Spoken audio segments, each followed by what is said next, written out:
Obiaba no oko. Obiaba no oko. Ti esrem no omunhwe onye bibi kakra emaye. Yema nankasa ye nkrofo na ahwasoma ne ba no.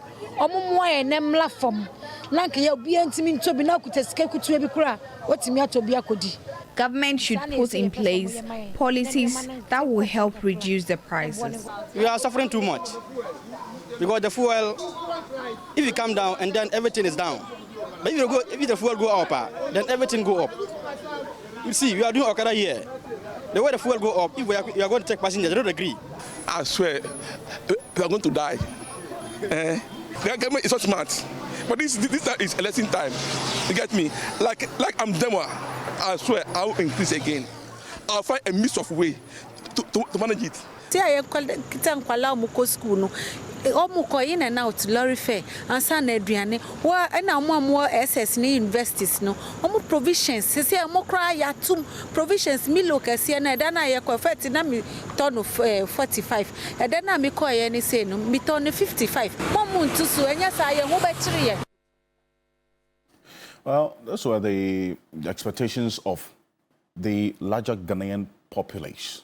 Expectation is that the budget, the media budget would address some of these fundamental issues, such as the market woman or the lady you saw sells in the market, the price of food items on the market going up even in the harvesting season. Bear that in mind, we're in a harvesting season, but prices of food items are going up. So you hear the market woman say, you know what, I would rather want to hear policies that would help bring prices of food items on the market down, because if they are down, people won't just come and it says what it means that they just come and ask the price, they don't buy, they go. You hear the driver, commercial driver, talking about the price of fuel. They want policies that would help reduce the price of fuel at the pumps. So it is food, fuel, and finance that defines the economy. But were the expectations met? That's the fundamental question that we put to a number of them, including my guests who are joining me in the studio right now. Shortly, we'll be joined by Dr. Charles Nyaba, who is the former executive director of the Peasant Farmers Association of Ghana, because there was an issue on planting for food and jobs we'll touch on. Also, Professor Bransford Jampo is a professor of political science at the University of Ghana, Legon, because the budget is not just a fiscal document, but also a document that borders on governance, because it defines how the next 6 months, in terms of policy, the direction of government will be. Joe Jackson is the acting CEO of Dalex Finance. He's a financial analyst, international repute. He's joining us in the studio as well. I'd also have Professor Patrick Isuming, who is an associate professor at the University of Ghana Business School. He's a development economist, will be joining us. In fact, we'll be hearing from some market women as well as we go on. I want to demystify this whole conversation about finance the best way possible so we can all relate to what is going on. Mr. Jackson, good morning. Welcome. Good morning. Good morning. Good to be here. It's good to have you. Let's hear from the finance minister talking about growth and the fact that all the indicators of the economy are trending towards the right direction. Take a look. Over the last 2 years, government has embarked on a number of decisive measures to get us back on the path of fiscal consolidation, economic stability, and growth. And I'm happy to note that these policies we have implemented are yielding the expected results. Growth continues to exceed our expectations. The 4.7% growth rate reported by the Ghana Statistical Service for the first quarter 2024 exceeds the 3.1% recorded in the same period in 2023. Well, so that's the finance minister's verdict of the state of the economy in Manchester Rising. Mr. Jackson says the economy is rebounding, stronger than anticipated, decline in inflation, and a boost in gross international reserves, and so on and so forth. But before we even hear from finance minister, let's talk about the issue of inflation, right? Because he also did some trend analysis of inflation and why we have to be excited about this. Take a look. Inflation is declining. End June inflation rate of 22.8%, a reduction of 31 percentage points from the December 2022, which confirms the target of 15% by end 2024 is possible. So inflation now is 22.8%. He said the target, end year target is 15%. But if I talk to the person out there watching us, they say that to the extent that price of food items are still high, what is the essence of the inflation and why should we be excited about this? Mr. Jackson. Good morning, and good morning to all my colleagues in Dalex Finance. It's good to be here. Indeed. Listen, one of the challenges you have is translating those figures about inflation into what the common man feels. Now, inflation is really the rate of increase of prices. The rate of increase. So, if you say inflation is 50% today, it means year on year prices are going up by 50%. If you say it has come down to 20%, all you are saying is that it will still go up, but the rate of going up Will be slow. will be slower. If I go to buy a bag of rice and the price has gone up, please, a reduction in inflation means that when I go next time, the price would have gone up by maybe less than it went up before. But it does not mean at all that the price won't continue to go up. So when you have inflation still in the 20s, what it means is that if I bought something for 100 cedis, I could reasonably expect it to go up to what? 120 cedis. Not a reduction. Not a reduction. So when you trumpet a reduction in inflation, it's almost, you see, there's a set, and that's why there's a disconnect between what the common man feels in his pocket and what was presented. A reduction in inflation hasn't changed anything for me. To the extent that as I said, right, and I always give this analogy, 2 years ago, January, paid 6,000 cedis, you earned $1,000. Today, you are paid 6,000 cedis, you earn less than $400. When you do this conversion of salaries into dollars, it gives some of us a heart attack. But it shouldn't. That's if we don't embed this in our psyche, we will take the wrong financial decisions. We'll have the wrong expectations. The truth of the matter is that you feel the pain. And telling me that the inflation has come down is good to the extent that your pain may be less going forward, but there's still a lot of pain. That's something, and you've got to always remember, inflation is the rate of increase. Not a reduction in the price. No. Something. No. Definitely not. So if you hear the finance minister talk about the indicators trending, all of them trending in the right direction, it's a fact, is it not? Oh, it's a fact. Definitely a fact. Listen, you've got to give the mid-year budget review its credit. Every single macroeconomic indicator is trending in the right direction.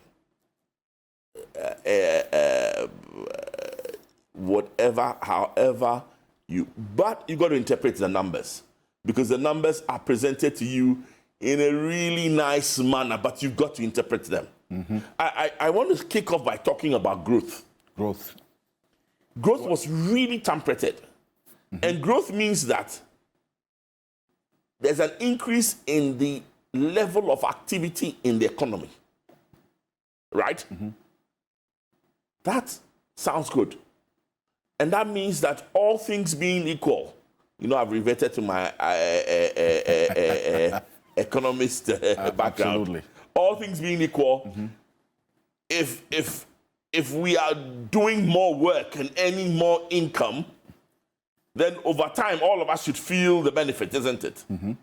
Small catch. And very important catch. That growth was driven by oil and gold exports. Oil and gold exports. Yes. Look at the numbers. If you look at the numbers carefully, you would see that there have been significant increases in the value of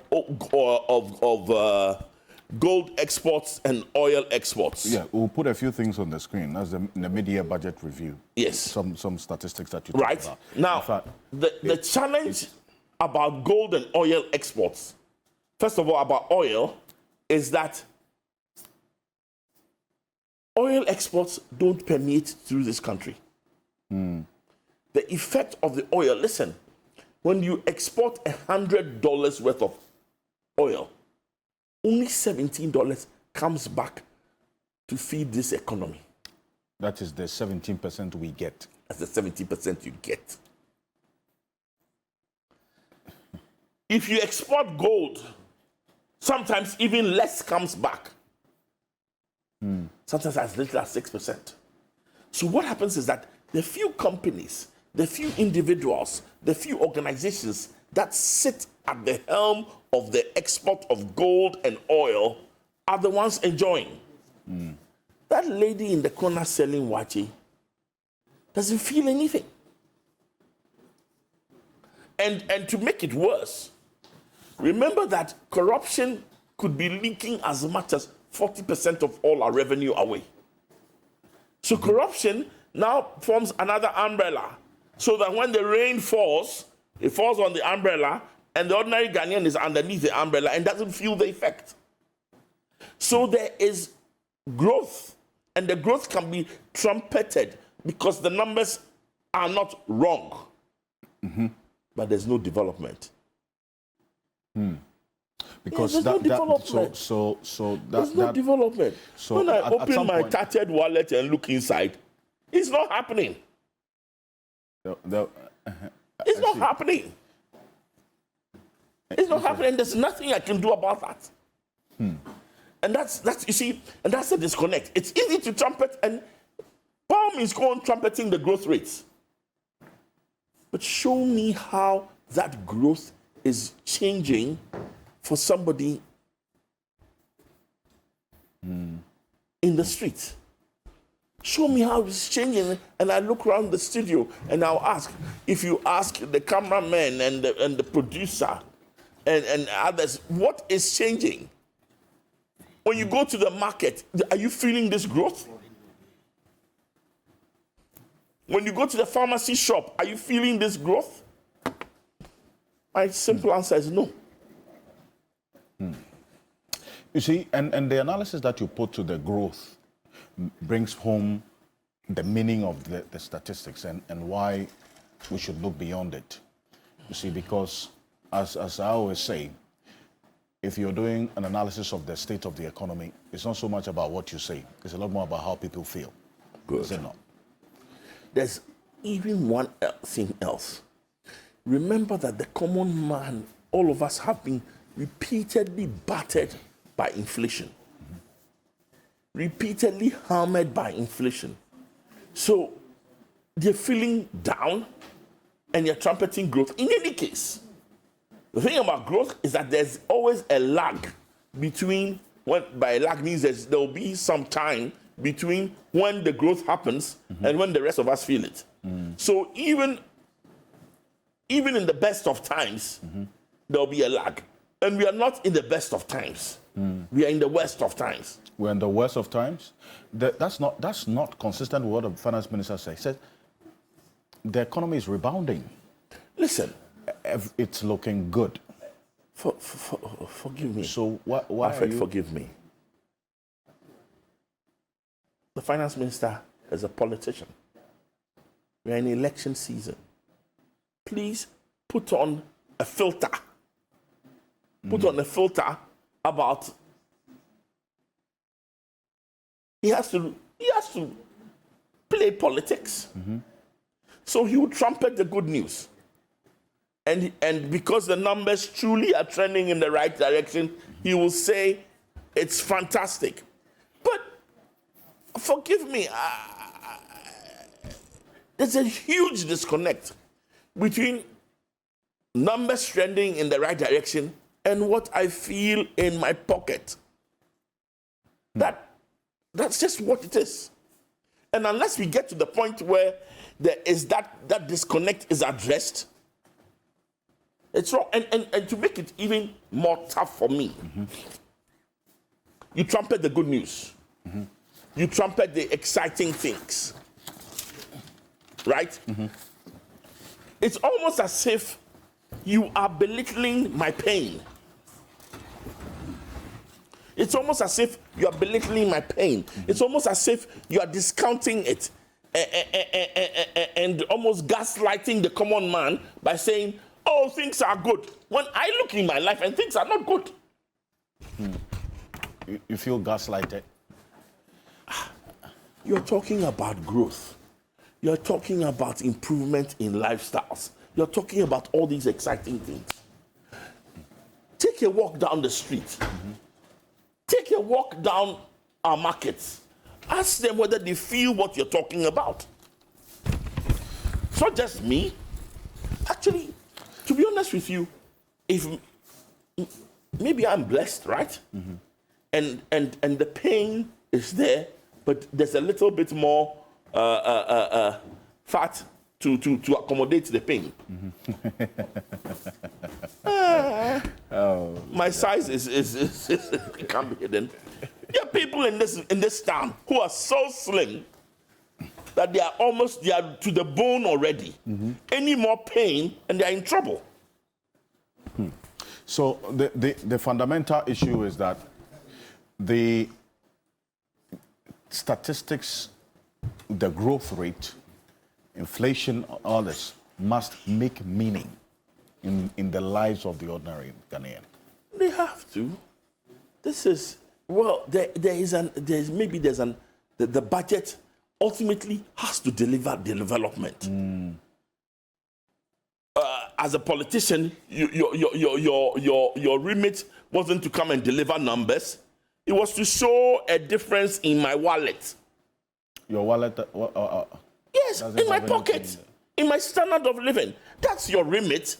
So if ultimately it's not the numbers trending in the right position, it is my standard of living trending in the right position. And your standard of living is not trending in the right direction. It can't. It's not. It's not. Remember, we've been so battered that it's going to take a long time for us to even recover to where we were before. Yes. And that's why there's this element of this huge disconnect between the optimism expressed because they're politicians and we're in a political season, and the pessimism felt by the ordinary Ghanaian. And that's why I would say when you walk down the street, people feel almost gaslighted by the mid-year budget review. That, of course, there was reference to the pain that you're facing. Yeah, but the optimism was so high. It says we feel your pain. Government feels your pain. Yes. And bears with you. That's what you're going through. But at this point, let me acknowledge the presence of Nano Heninto, who is a senior advisor to the leader of the Movement for Change, Alan Kojo Shamantin, a former general secretary of the ruling New Patriotic Party.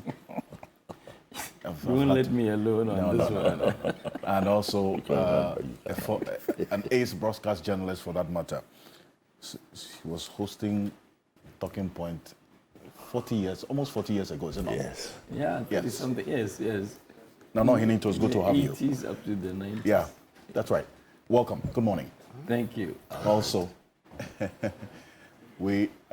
joining us is Professor Ransford Jampo, as I indicated earlier. Number of you sending messages about his whereabouts.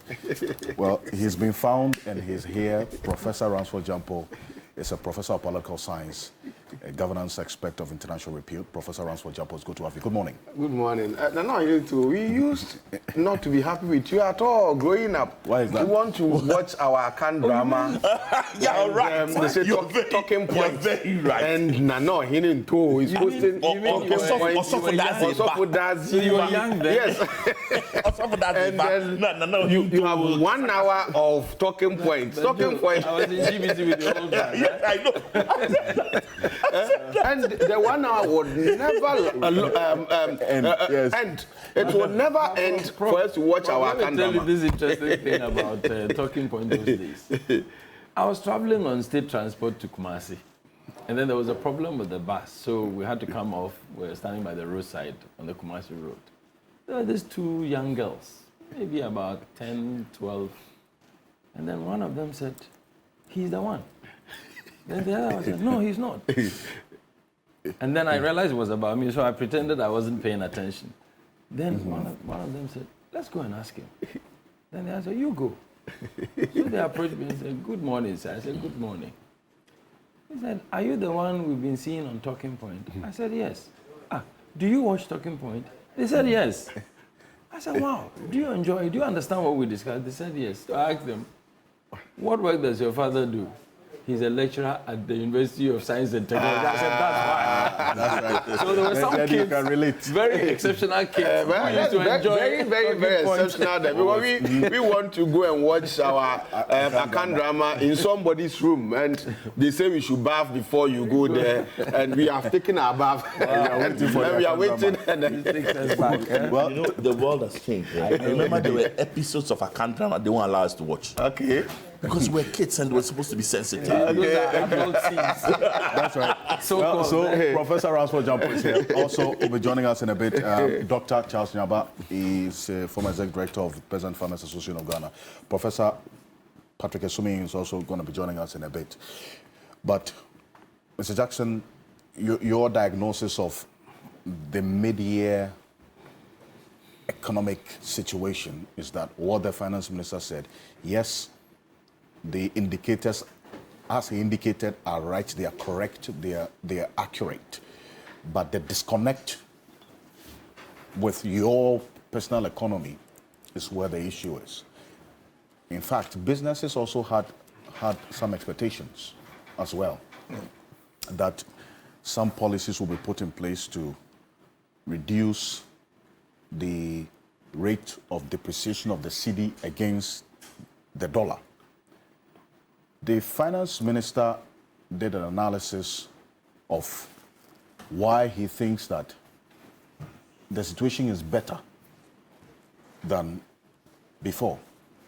Let's open the cedi year-on-year. The cedi year-on-year analysis that the finance minister did. And first of all, let's take a listen to the finance minister talk about the exchange rate and why he makes the point that the exchange rate, as compared to January to June 2023, is better than January to June 2024. Take a look.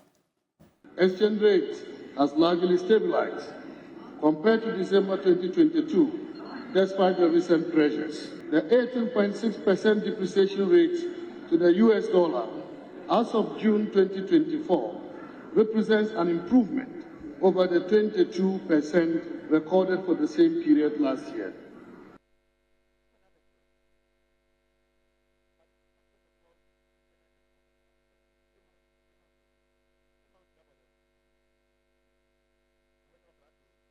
Well, so that's the finance minister there, that it did that year-on-year analysis of the exchange rate.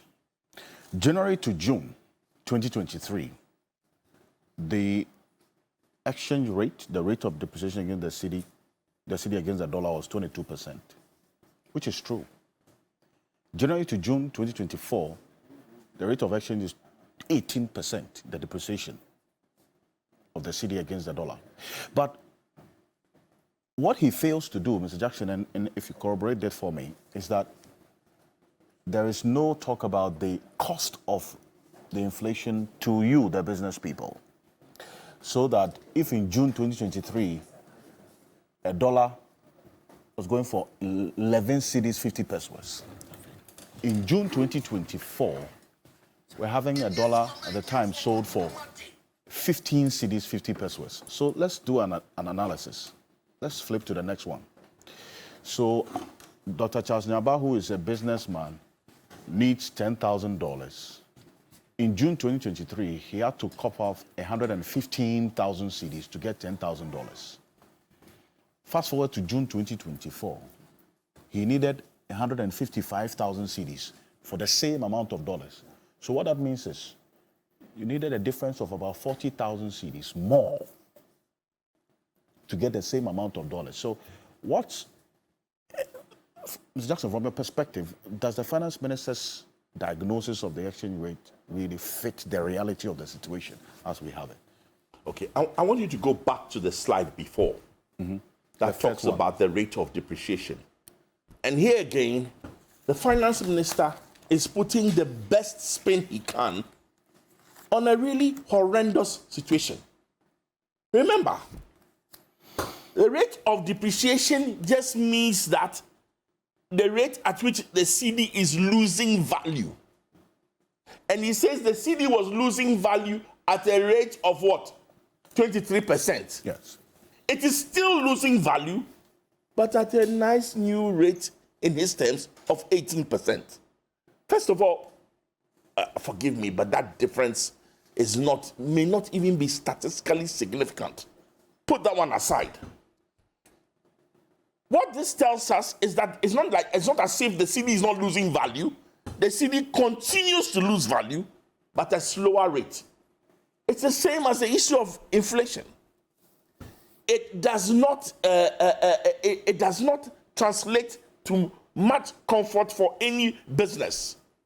Because when you see, as a business, when you tell me that the cedi is stable, I expect that I can plan on the same exchange rate for some time. That's not what he's saying. Not at all. He's calling stability a reduction in the rate of depreciation. I'm a poor businessman, I sell money, but I beg to differ that, Minister, this is your definition. It doesn't sit with us business people. And ask any businessman that when he says the rate is stable, is he talking about he wants to know that today it was 15 cedis, 15.5. Tomorrow it's 15.5. Or it went up or down by a small figure that he can deal with. Not that it's still going down and you call that stable. I say he says it was 16 cedis at some point. It's come back down to 15 cedi 40. So, yeah. The second issue is that, listen, the balance sheets of businesses have been decimated by the exchange rate. I like the second slide you showed, because if you are an industry, you are a trader, you are a manufacturer, whatever you're doing, let's say you had your inputs. Remember that a lot of us, the inputs comes from imported items. So if you had 600,000 cedis as your working capital, 2 years ago, it could buy $100,000. Today, it's $40,000. It's less than $40,000. So you are in deep trouble. In fact, year on year, you still have to cough up another 40,000 cedis to make up just $10,000 year on year. So your working capital is decimated. it's difficult to plan. And remember that the issue that has always been at stake is this. When you go to the port where the taxes are collected, the taxes being collected are indexed to the dollar. Mm-hmm. And the same government that tells us that keep your prices in cedis, stabilize your prices, is changing them by the week at the port. So when you talk about stable prices, you see, remember that it's easy to tell me that, oh, VAT has been stable, it's been 15%. But your VAT at the port changes every week based on the exchange rate. So that the impact of this, of the decline in the value of the cedi, of the it hits us not only in terms of how much we need to buy to get, it hits us constantly by increasing the revenue, the taxes that we are charged. I see. So some of us may say, are we surprised that the GRA will exceed its targets? Why? That's not worth commending them for? Please, there's some irony in a country where we claim we don't collect enough taxes. We claim that compared to our peers, and which is true, compared to our peers, we don't collect enough taxes. We are suffering because we can't, there's no space in our budget. And yet the Revenue Collection Agency is always exceeding its target.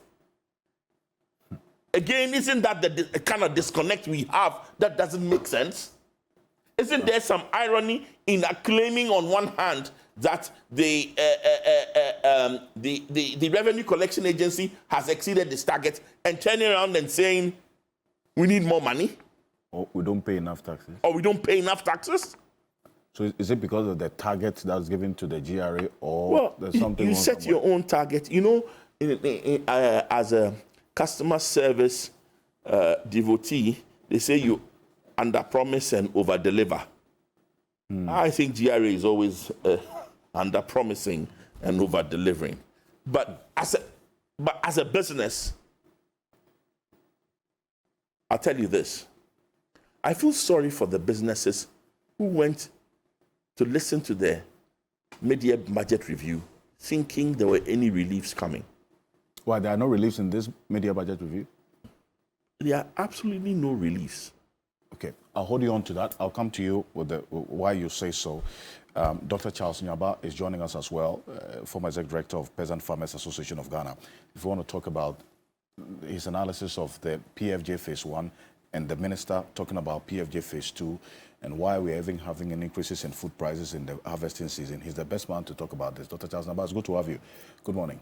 Good morning. Thank you. I had to pull him from the farm this morning to join us. So I appreciate you making that sacrifice to be with us. Yeah. But Nana Into, so I mean, I brought in Mr. Jackson this morning because apart from understanding what the figures mean, he communicates it in the most efficient way, so we understand beyond the figures what meaning it should have in our lives. Did you feel any connection with a number of things that the Finance Minister talked about in this mid-year budget review? Thank you very much, Alfred. And I'm happy my good old brother and friend is with us on the set this morning, Joe. Alfred, I think this is what some of us have been talking about all this while. And for some strange reason, the government doesn't seem to understand. And I don't know why, because, well, maybe I should understand. You remember, is it last week or about 2 weeks ago, I brought you a picture of tomatoes that I bought myself. Yes, that was last week. Yeah, last week. And listening to Joe, I'm asking myself, so if the Minister of Finance is listening to Joe, and I'm sure they'll be listening to us this morning, and the President and Vice President Dr. Baumia is listening, or somebody is listening, to go and inform them. Will they still insist that if you tell me you have reviewed GDP growth because things have improved? According to the minister's statement, overall GDP growth has been revised upwards because the prospects are so good. The economic prospects are so great. So GDP growth has been revised from 2.8% to 3.1%. And so we should be very happy, and that the economy is on the rebound. They use those words, rebound. And that growth deflator scaled down from 20.2% to 17.5%. I tried to teach myself a little economics on this growth deflator and all of that. And it just means that you are doing something that would improve the value of your currency, and so therefore affect the prices of goods and services. So I looked at these numbers, and then I also checked the prices in town. And I'm asking, so all of these nice figures, what do they mean to majority of Ghanaians? Joe has been talking about the business sector, which is one of the big issues now, because that immediately translates into what consumers also pay for, yes. And I'm happy he referred to the calculation of duties at the port. You are telling Ghanaians, people in certain areas of business, real estate, for example, you are telling people they should not charge rent in dollars. So they should import cement in dollars. They should import iron rods in dollars. And then build houses and not charge rent in dollars, when the currency in which they are building, cedi, is not taking them anywhere. So there is a huge disconnect, very big disconnect. Two, I don't see why, after we keep going around in circles, we play games, and I would say we simply play games with the numbers. Because even growth, the growth that we're talking about, is it reducing poverty? I don't see poverty being reduced. In fact, poverty is on the increase. According to IMF World Bank statistics of Ghana, poverty in Ghana is on the increase. So if we are growing at XYZ% GDP, and our exchange rate depreciation is, I was listening to Joe, is just slowing down.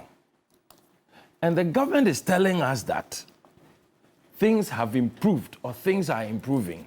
There is indeed a very big disconnect. Now, Alfred. Yes, sir. I think we should really ask government some serious questions and demand some answers beyond the PR that governments generally, and this government in particular, insists on doing with our very lives and with the economy. Because, you see, I'm saying this because there are issues that are coming up around this time. People are touting the achievements of this Akufo-Addo government, to the extent that we've gotten ourselves into some unnecessary mess of he being the best president that ever happened to Ghana since independence. What do I care about the best president when today I cannot buy food? Look, if you have 1,000 cedis today, if you have 1,000 cedis, you think it's a lot of money. If you have 500 cedis, you think it's a lot of money. Try buying 1 tuber of yam and a few fruits of tomatoes and a little onion and maybe 1 medium-sized smoked fish. I am saying this because I do the marketing myself. And I've been doing this. Is a character that I cannot do away with. I think I've been doing us on this table do the same. Yes. For example. Yeah. So ordinarily. Marketers. Ordinarily, 1,000 cedis ought to be a lot of money. For some strange reason, yesterday I was musing with myself and I was thinking about what used to be called 100 pounds or 100 cedis when we were young. There was a little sack. Those days, the Bank of Ghana will print 100 pounds on it or 100 cedis. And you call it, your friend is Sikaboto. Sikaboto ma. That is a lot. 100 cedis. When we moved from colonial time, I was young, Nkrumah came and introduced the cedi. The Bank of Ghana had some little jute sack. And when they give you a jute sack full of money, that is 100 cedis. 100 cedis will be like today about 10 million Ghana cedis or 1 million or something huge. Today we are handling 1,000 Ghana cedis, 10,000 Ghana cedis. I didn't have the habit. My older kids are in the US. I had determined that I wasn't going to ask them for any help because they've started their lives. They are young people, they got married, they have kids. In the last few weeks, I've had to talk to them that, look, Daddy is feeling the pinch. I felt so bad that I had to talk to my boy Enoch. And he said, oh, Daddy, don't worry. One of my sons is in Tama. He said, look, Daddy, we understand. If you have a problem, talk to us. I didn't want to do that. And now I'm being forced to talk to my kids. And I'm still very strong and active. Things are so hard that now men will have to go to the market because you don't want to give money for people to just mishandle. You want to hold it well, so you yourself you go. In my case, the big reason. We're making it cheaper. No, because I wanted to caution. I wanted to caution because I usually me. That's not the reason why I go to. But the reason why is that sometimes the vegetables they will bring. It's funny, the quality. Yeah. But when you show up, sometimes the women, they give you a bit of respect, you know, and you can say, oh, this one, I don't like the way it's getting rotten, and they will change it. So that usually about the quality. The point is that when they see you, some of them, when they see you there, oh, Prof, let me go and do it for you. Then they take your money, and then they go and bring you something small. Oh, no, so that's you why yourself, you go and watch the But at least when I go there, and they so hard that you cannot just be giving money to. As for some of those little things, it ends up not achieving the purpose. But see, I felt so bad. I said, because there was a time when I used to send them money from here to the US. Yeah. I used to send them money whenever they are hard up. Yeah. So when things turn around like this, I was like, this one, it took me a bit of effort. But I'm just saying that, look, let's not kid ourselves. President Akufo-Addo should get out of this PR dream. The finance minister should get away from trying to paint pictures.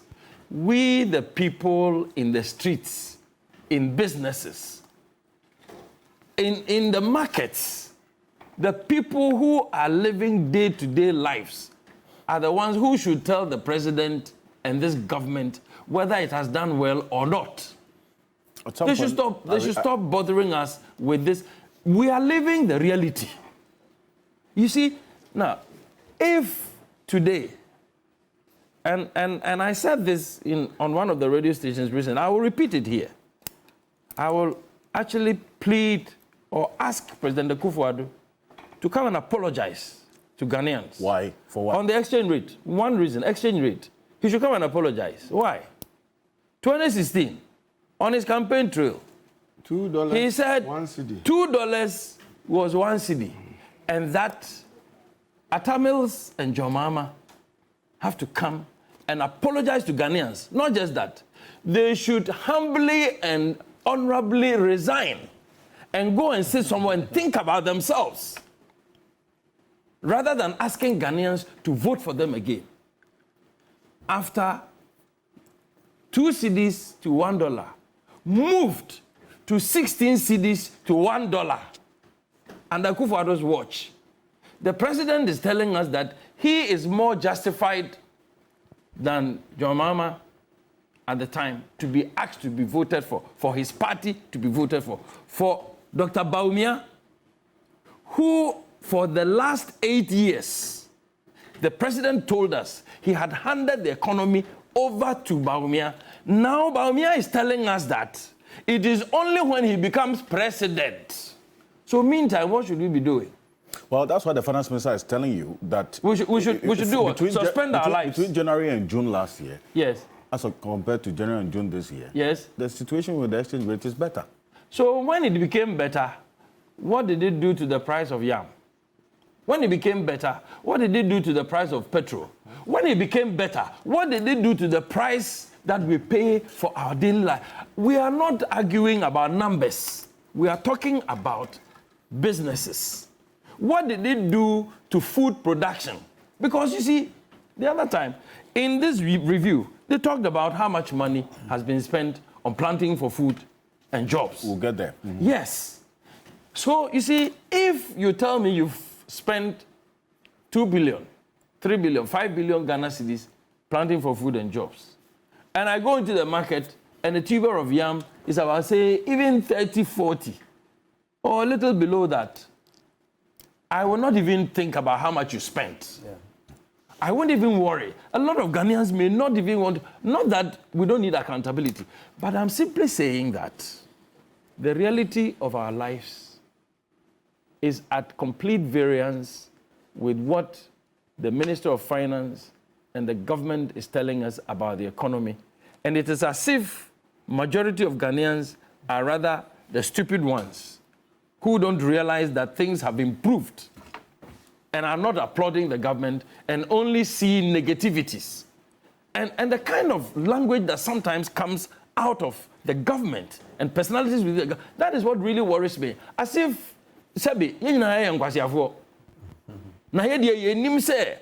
life is not getting better, but it is getting worse. I don't get that kind of attitude. That is a big worry for me. But if you hear the finance minister acknowledging, says you acknowledge your pain. But, how? How does he acknowledge it? He said that. By saying, I acknowledge your pain.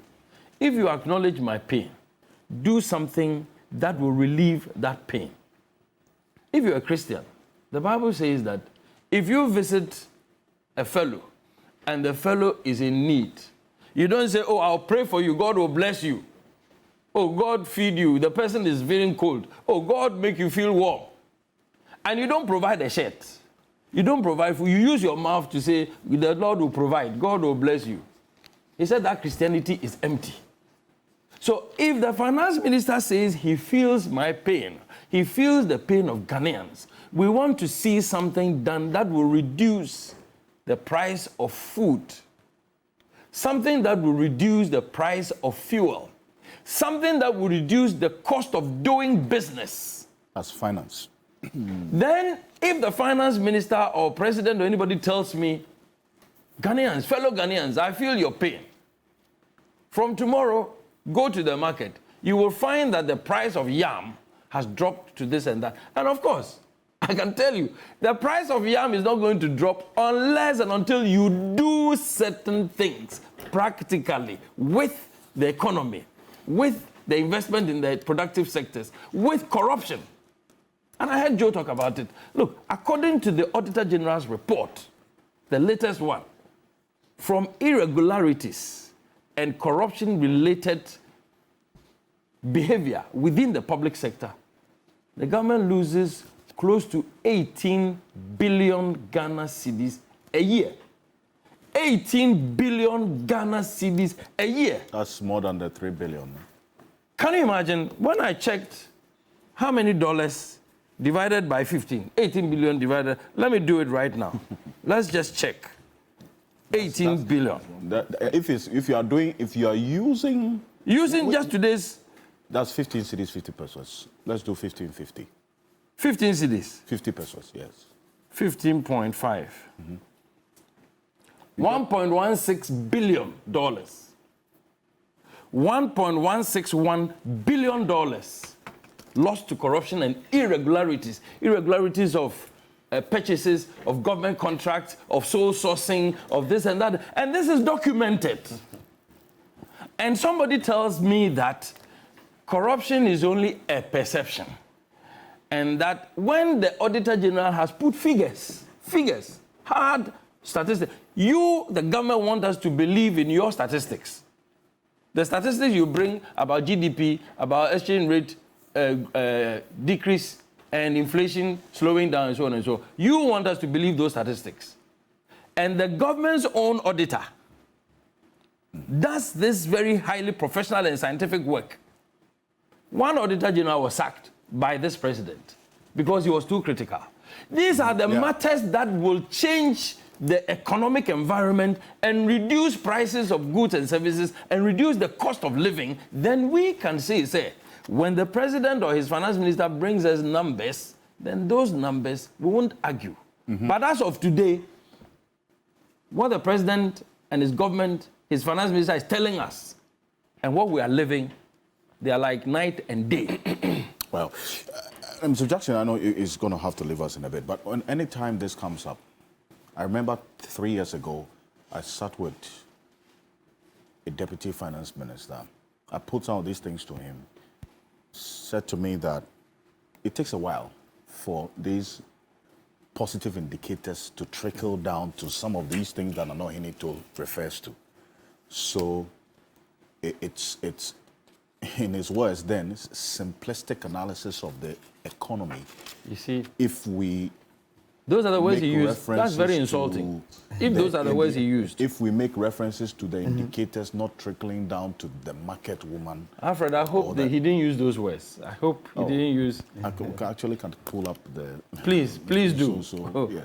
Mr. Jackson, would that be a justifiable defense that yes, as you have indicated, what the finance minister said in terms of the indicators, they are correct, they are accurate. But to say that it's not reflecting in my individual pocket or my state of the economy as an individual is simplistic because it's going to take a while for these indicators to reflect positively in our lives.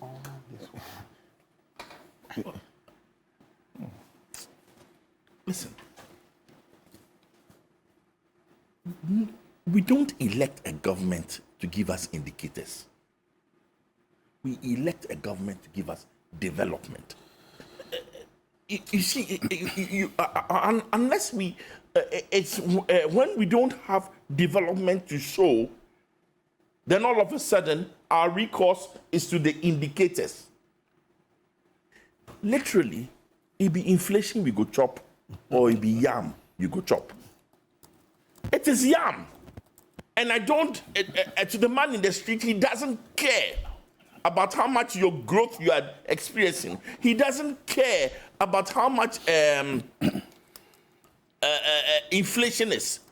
All he cares is when he picks up his wallet, opens it up, looks at the money in there, takes it to buy something, and his standard of living has improved. So, as much as I understand that there's a lag and a time between indicators improving and the trickle-down effect. Trickle-down effect. I will tell you that it doesn't make a difference. It doesn't make a difference. When things are trending in the right direction, we will, but then at the same time, wait till they have had effect before you demand applause. At some point, we had jobless growth, remember? Yes. In this country. And I'm telling you that now, the growth we are experiencing, there's no development. The growth we are experiencing is not reflective. And there are reasons why it is not doing so. Remember, earlier on in this program, I told you that the growth was driven by oil. Increases in the value of oil we push out. How much of that oil comes back? Increases in the value of gold that we push out. How much comes back? The thing that we do that gives us comfort, cocoa. We have destroyed the cocoa industry. We've destroyed the cocoa industry through galamsey, through inattention, through corruption. We've now gone to the IMF to seek money, a grant, to help us fix the cocoa industry. Listen, things are tough. And it is not, as much as numbers trending in the right direction is good. It means, possibly means improvement down the road today. And the mid-year budget review was for the second half of the year. I don't see any of that showing in our lives between now and the end of the year. Even with the finance minister's position that we're now cutting our coat, we've always talked about governance costs, the cost of governance, so that if we are being asked to tighten our belts and so on, you expected a certain reciprocal act on the part of government. Finance minister says appropriation has been cut down by 21.7 billion. That's an indication that they are cutting their coat according to their size. Cutting which coat according to which size? Is this, have we reduced the size of the government? Do we still not have a minister for sanitation? Yes. A minister for local government? Do we still not have a minister for transport? Aviation. A minister for aviation? A minister for railway? A minister, and I could go on and on and on. Have we reduced the size of government to the point where we can stand up and say that we've done so and so and so? We haven't. We haven't. And it is indicative that both, or not even both, all the leading presidential candidates are all saying that they will reduce the size of government. And yet the government that is there has been deaf to this. Even the vice president now tells us that when he comes to power, he will reduce the size of government. Sure. And we started talking about reducing the size of government 3-4 years ago, 5 years ago, 6 years ago, even from day one. Nothing has happened. And yet all the leading candidates say they will reduce the size of government. What does that tell you? That the size of this government is wrong. The size of this government is not fit for purpose. The size of this government is too big a burden on the public purse. Otherwise, why is the vice president himself saying that?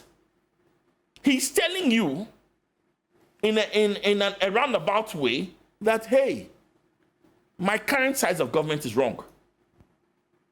Why would you change it if it was right? Say 50. I think it says 50. Says the numbers change, but the relevant thing is, he says he's going to drop from over 100 to 50. That should tell you something. So, Joe, appreciate you. Thank you. Thank you. Let me also acknowledge the presence of Professor Patrick Assuming. He's an associate professor at the University of Ghana Business School. He's a development economist. Professor Patrick Assuming, good morning. Thank you for joining us. Hello, Prof. Oh, okay, we'll connect with him. Professor Ransford Jampo, and this budget, beyond it being a fiscal document, it also borders on governance, borders on individual lives, for that matter. You also feel the connection with the details of the indicators, or otherwise? Well, thank you very much. I must first of all say that, you know, I very much like this particular finance minister. He was an affable student leader during our student days. I see. And yes, I knew him, Mohammed Amin Anta, very affable student leader when we were students. And so I used to admire him. When he was brought in... You used to admire him? Yes, at that time. At that time, yes. Well, I still admire him. And when he was brought into government from his role as a civil society leader, I liked it because he was working in the area that I love most, you know, the natural resource, you know, oil sector. And so I liked him so much. But then the African Center for Energy Policy. Yes, African Center for Energy Policy. That was where he used to work. Yes. And in my own research publications, I've done a lot in publishing about governance and then also natural resource management. And so he was one of the people, or he's still been one of the people that I admire. But I was a bit worried when he was asked to take over as finance minister because I thought there was too much mess and he shouldn't be the one to carry the mess that had been created. And so straight away, I knew it was going to be difficult for him. Somebody has created a mess. Yes, we needed a replacement of Ken Ofori-Atta, but I didn't think that such a fine, affable gentleman should be the one to carry the mess. It shouldn't be him, it shouldn't be Abner, maybe someone else. But because there's been a lot of mess that, frankly, he can't do nothing. He can't do anything about the mess that has been created. And unfortunately, the mess would now begin to taint how affable he is, and people would want to use the mess that he can't do anything about to judge his future ambitions. And I'm a bit worried. See, as a people, we've nurtured the penchant for governing in the winds rather than governing the people. We've nurtured the penchant for governing in the winds rather than governing the people. Now, so what is good governance? When we talk about good governance in political science, we explain it in terms of the effective and efficient management of scarce resources. You see, the idea is that resources are scarce. Resources are not enough to be able to satisfy every demand, every need, and every want. So they are scarce, they are limited. The idea of good governance is one's ability to effectively, underline the word, effectively and efficient. And efficiently, see, ability to effectively and efficiently manage the scarce resources of the land such that they translate into developmental outcomes that are tangibly reflected in the lives of the people. That's good governance. Effective and efficient management of scarce resources to translate into developmental outcomes that can tangibly be reflected in the lives of the people. So we are talking about tangible reflection. Once upon a time, there used to be a vice chancellor in my university called Ernest Aite. He governed the university so well, he never spoke about what he had done. But when students are working, when faculty members are working, they point to the kinds of things that he's done. He did this, he did that, he did this. So what he did reflected tangibly in the lives of the people. And so if you have governed well, I know, if you govern well, I would know. If you have effectively and efficiently managed our scarce resources, we would know, because they will be reflecting tangibly in the lives of us. So you don't have to tell us. I am a bit worried. I mean, I think, when you guys called me today to come, I was saying that as for today, well, you said budget. I said, budget, what is there for me to speak about the budget, honestly? Okay, governing in the winds, talking about 4%, 4.7% growth in the first quarter of 2024. How has that affected us?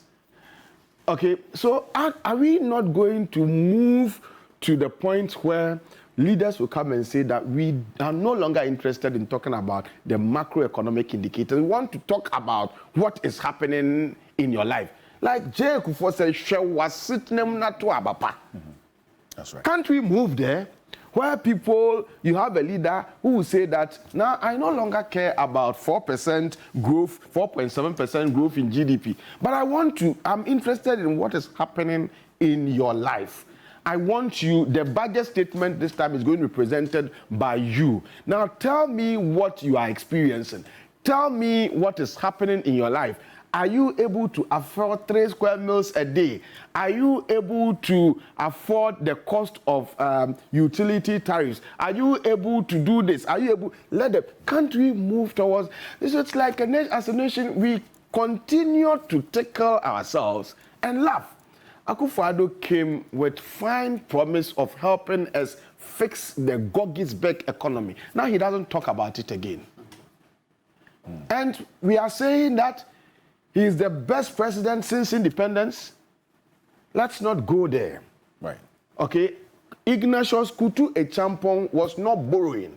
When he declared he repudiated foreign debts through the yen chia policy. Ghanaians, once upon a time, young people, there used to be a head of state called I.K. Echampong. He became head of state and said, we owe too much, so we won't pay. And people say, yeah, chia.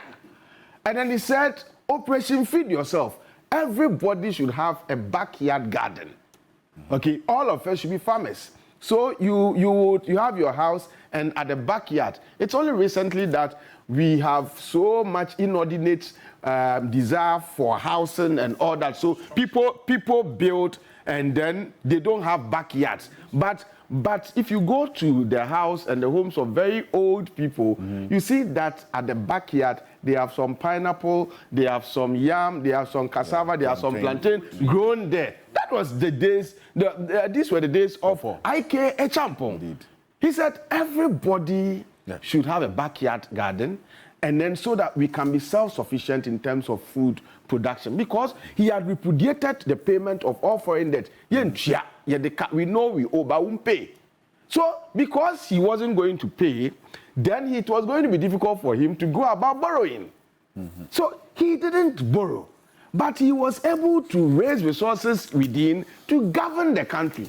How come Akufo-Addo says he's the best president since independence? He's borrowing and chopping. He's borrowing, and we are not seeing the value and the impact of the borrowing in our lives. Look, let's not go the history of the history of our independence. If you want to rank, I would arguably put J. Kufuor first and put Mills Mahama second. Akufo-Addo is the last. In fact, he's the worst president in the history of the Fourth Republic. Let's not talk about independence. I mean, you cannot insult our intelligence. You don't know anything about Ghanaian politics. Okay. You don't know anything about governance of Ghana. And so leave people who have researched it to do this analysis and rankings. And stop running your mouth, comparing Akufo-Addo to who? Look at us. Yesterday, I was driving on the motorway and my heart was bleeding. You guys broke a news that somebody was crossing the motorway and then he had been knocked down by a vehicle. Also on Thursday night. And you go to other countries and then you ask yourself, but on motorway, what business has a pedestrian crossing? Young crossing motorway. We have traveled though. We have traveled before. I say that I now know why people growing up, people wrote behind their car, travel and see. Okay, we have traveled and we know that when you construct a motorway, it is a motorway. You don't sell the lands on the side to allow people to develop. Right. Because can't go on the foul. Look at us. When I was schooling, every Ghanaian saw me and said, Prof, Doc, I was getting a PhD. He said, when you go and help to develop Ghana. Go and help. That's what every Ghanaian who saw me when I was a student told me. One day I was sleeping and I was thinking about this. I said, but why are they all saying that I should go and help develop Ghana? Because my president has been here before. Because my Minister of Education has been here before. Because my Vice Chancellor has been here before. Because my head of department, they've all been here before. They've seen what happens here. Why are they not using the ideas that they have all traveled to see to help develop the country? Okay, so we run our math. You see, if it is math that governs, then the pig should have been a very good animal to govern well because it has the biggest of maths. Governance is too serious a business to be turned into a math business. So I am. You see, today I want to be very charitable because the budget was presented by somebody I like. But the point is, respected Mohammed Amin, you have carried a certain mess that is denting you. Stabilization of local currency, is that what you're talking about? Akufo-Addo said, $2, 1 cedi. $2, 1 cedi. So they should come and apologize to us. So how does he feel? Are you going to say that is COVID and Ukraine? Before COVID and Ukraine, what was the exchange rate? And COVID and Ukraine has affected only Ghana. Good, right. I mean, how come we were not able to govern ourselves well such that it is only Ghana that we've been worst hit by COVID and Ukraine is really conflict? I mean, what is wrong with us? And we're receiving some news, and please don't lose your thoughts. Okay. There was an armed robbery attack on the Tamale Road last night, which we have some information about. We are going to Tamale now to touch base with our my colleague Eric Marinag-Beta, who is there together with Komala Kluche for the NDC campaign launch. And I'll tell you about that armed robbery attack last night. But Marina is there with some members of parliament.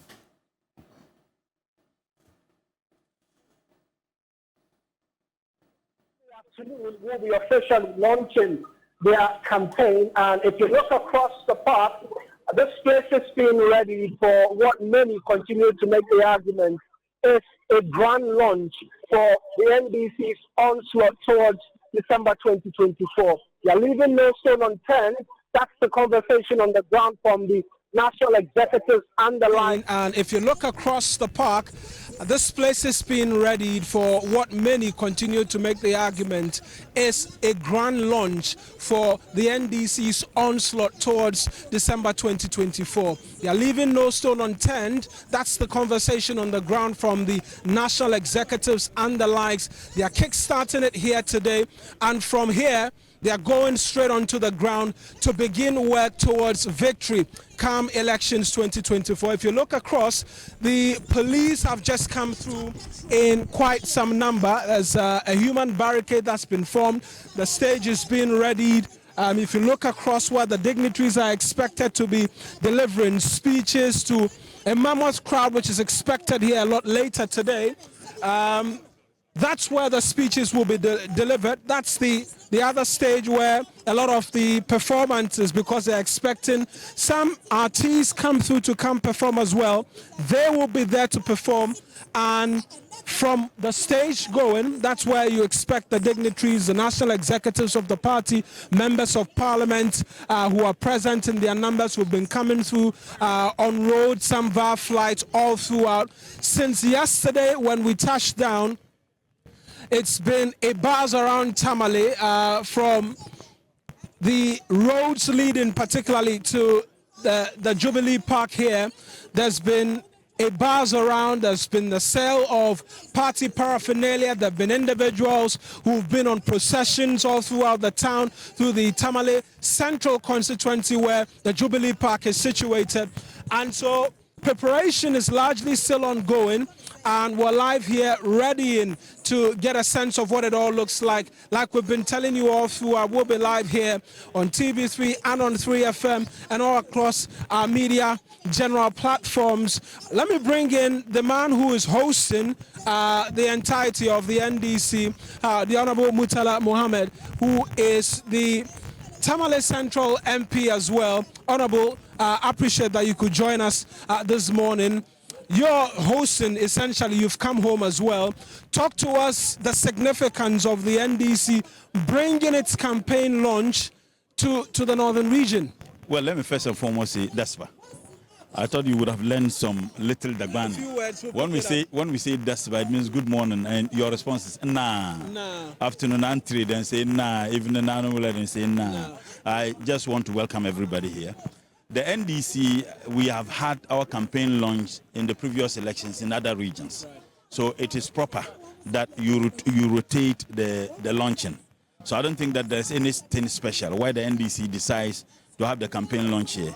I stand to be corrected. I can't remember we have launched any campaign in this region in the Fourth Republic before. I stand to be corrected. Even if we did so, I think that it should have been under former President Rawlings. And taking into consideration that the elections this year is the most keenly, or to be the most keenly election to be contested in our republic, as far as the Fourth Republic is concerned. More so when the two, leading candidates are all coming from the north. Though both President Mahama and Dr. Bawumia were all given birth to in this region. President Mahama was given birth to in Demongo. Then Demongo, the Savannah region, was not created. So he's a son of this region. Dr. Bawumia too was given birth to in this region, I guess in Waliwala, so which is also now part of the Northeast. So they are all from this region. The difference is that whereas Dr. Bawumia and the MPP are engaged in petty, nasty, religious and ethnic politicking, President Mahama is raising the bar very high. And I can tell you, and I've been saying this, they go to youth groups, and they have done that in Tamale. They have done that in a lot of the Zongo communities, Muslim communities. They will go sit with them, encouraging them to vote for Dr. Bawumia because he's a Muslim. They do so. Recently, I watched my brother Abu Jinapo, who said that it is not about ethnicity. When he went to Demongo, in Northeast with Dr. Bawumia, he said it is not about ethnicity, is not about religion, is not about where the person is coming from. It is about who can do the job. Yet when he was moving with the same Dr. Bawumia in Northern region, he said that you should vote for Dr. Bawumia because at the Flagstaff House, you have only a Bible. If you vote for Dr. Bawumia, you have a Quran also at the Flagstaff House. That is very dangerous. And I was expecting civil society organizations who matter and also religious organizations to have condemned that particular politicking. Right. President Mahama is going to win these elections not on the basis of religion, not on the basis of ethnicity, but he's going to win this election on the basis of how disastrously this government has managed this economy. You remember when he was unveiling Dr. Matthew Opoku Prempeh, he stated that Dr. Matthew Opoku Prempeh, he chose Dr. Matthew Opoku Prempeh because of his profound, if you like, legislative experience. And when he said that, I said, then where is Che? Because in terms of legislative experience, Che is more experienced than Matthew Opoku Prempeh. But he said something. He said that the MPP has outperformed the NDC in all aspects of the economy. That was a palpable lie. And the man doesn't fear God when he's lying. I'll give you the facts. Take unemployment. He said, in terms of the unemployment level, they have done far better than the NDC. Why? The NDC handed over to this government an unemployment level of 8.4%. You can get it from the Statistical Service. Right. Today, it is 14.7%. Yet Dr. Bawumia will look into our miserable faces and tell us that they have outperformed the NDC. Let's look at inflation. Inflation was 15%. They took it to 54. Now it is around 23, 22.8. And they're telling us to clap for them. We can only clap for you if you succeed in reducing the inflation below what was bequeathed to you. Right. But as far as the inflation stands, the NDC outperformed you. And again, a gallon of petrol under the NDC was 14 cedis. Today, a liter of petrol is about 15 cedis. Mind you, you need almost 4 liters to get 1 gallon. Under the NDC, debt to GDP was a little below 60%. Today, it's over 70%. In fact, they took it to over 100%. Again, cedi to the dollar.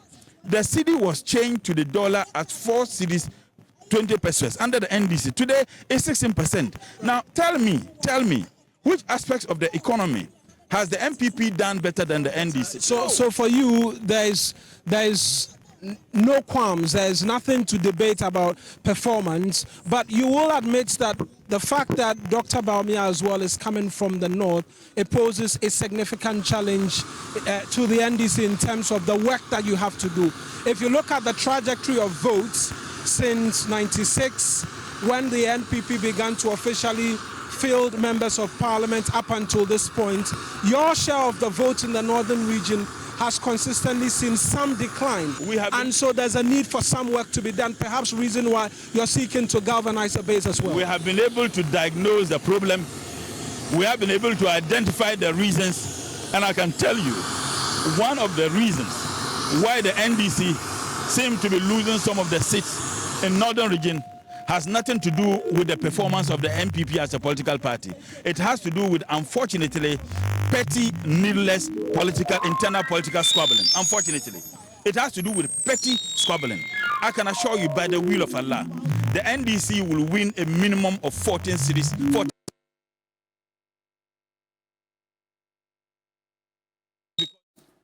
That's my colleague Eric Mawena Egbeta, together with Kamala Kluche and the rest of the team here on your Election Command Center.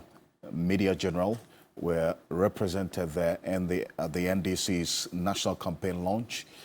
This is taking place in Tamale, the Jubilee Park, as we have done here on the Election Command Center with the political parties that have had major events ahead of the election, with the outdooring of Dr. Maltipoku Pempe and all the others that we've seen in the past. We bring you everything that you need to know, all the exclusive detail and all the sites, interviews, and every detail you need, you would get it here on your Election Command Center, TV3 FM, Onia FM, Onia TV, Akuma FM, in Kumasi, Connect FM in Takrade, 3news.com, TV3 Ghana on Facebook. So stay with us. This is the place to be throughout the day. The official program start time is 12 noon, and we're starting at exactly that time. But here on Key Point, we'll be crossing over intermittently to give you a feel of what's happening there in Tamale. Professor Rice, for example, you're making a point, but just take a listen to the Finance Minister about some of the indicators that you mentioned, right, which does not really reflect in your life. Take a look. Mr. Speaker, over the last 2 years, government has embarked on a number of decisive measures to get us back on the path of fiscal consolidation, economic stability, and growth. And I'm happy to note that these policies we have implemented are yielding the expected results. Growth continues to exceed our expectations. The 4.7% growth rate reported by the Ghana Statistical Service for the first quarter 2024 exceeds the 3.1% recorded in the same period in 2023. Inflation is declining. End June inflation rate of 22.8%, a reduction of 31 percentage points from the December 2022, which confirms the target of 15% by end 2024 is possible. Well, so that's the Finance Minister there talking about growth rate actually exceeding expectation. And, for example, well, like we have all said, it's not about growth rate exceeding expectations, about they reflecting in the lives of the people. And I've said it already that when the MPP was in opposition and others also touted some of these macroeconomic indicators, they kept on the refrain that we would not eat these macroeconomic indicators. So let me move on and by looking at the exchange rates, and I mentioned $2, 2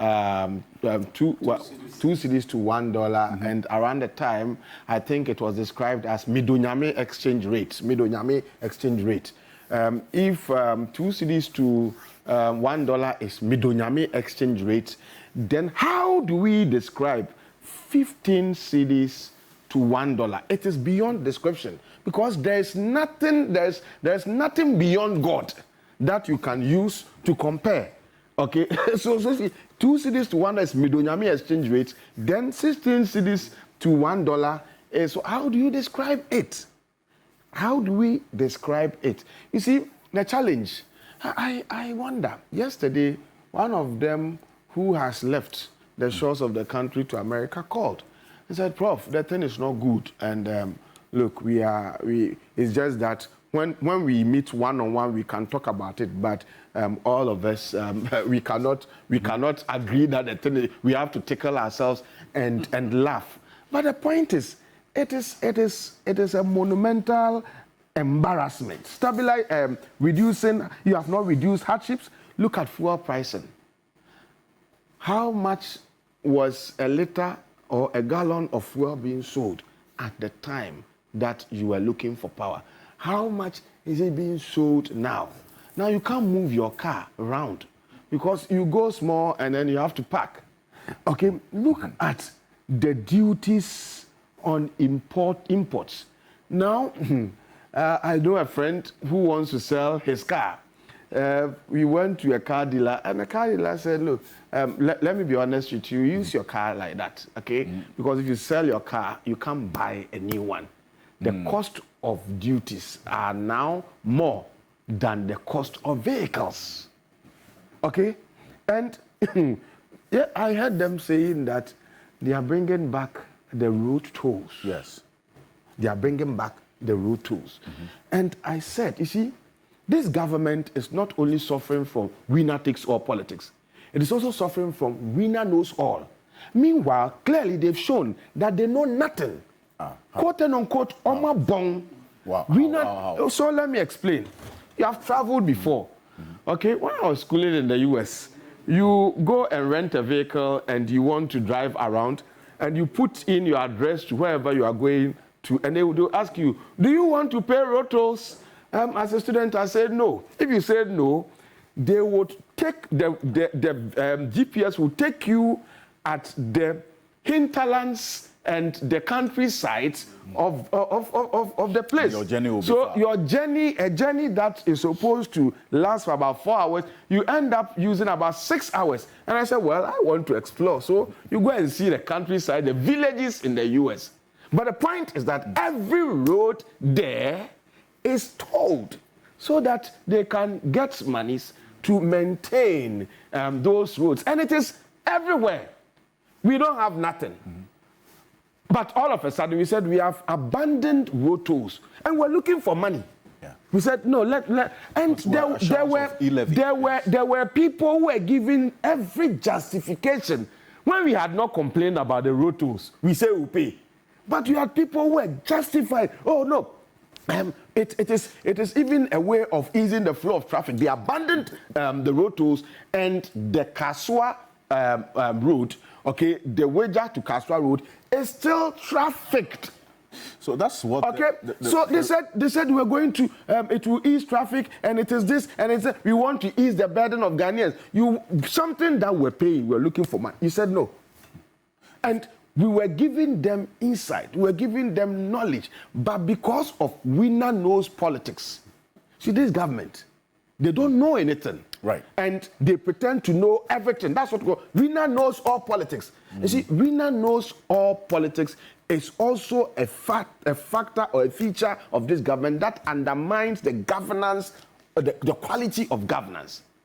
It undermines the quality of, because and when you proffer idea, they say because it is coming from you, we have heard, but we will not use it.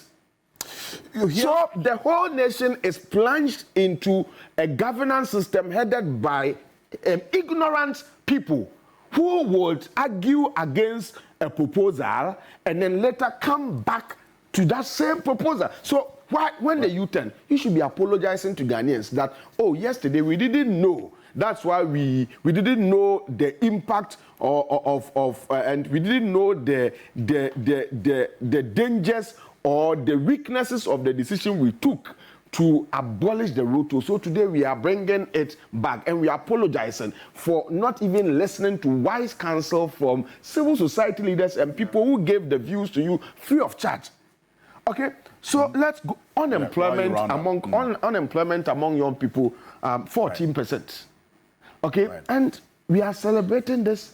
You see, employment of young people is a counter-insurgency strategy that would make sure that we do not continue to sit on a time bomb. Right. So you've heard people, the Gen Z people, they want to go on demonstration. They say they want to demonstrate for 7 days, and the IGP and the people are begging that if they want to demonstrate, then they can tolerate them for 2 days. Okay, you think that if these people were employed, me, I'm teaching, you think I'll quit to go and demonstrate because I'm busy. Yes. Elsewhere, that is different. Everybody is busy. But where you have unemployment among the teeming populace of the country, then you tend to shiver when they say they want to go on demonstration. And they will demonstrate because they have nothing doing.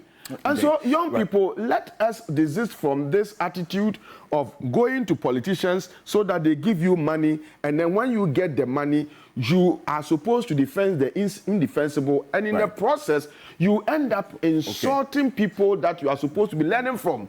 You attract unnecessary curses for you yourself and for your children. Learn from people, go and respect and learn from people you are supposed to be learning from, rather than going to get handouts, 100 cedis, 20 cedis, and then you go on social media and you are asked to.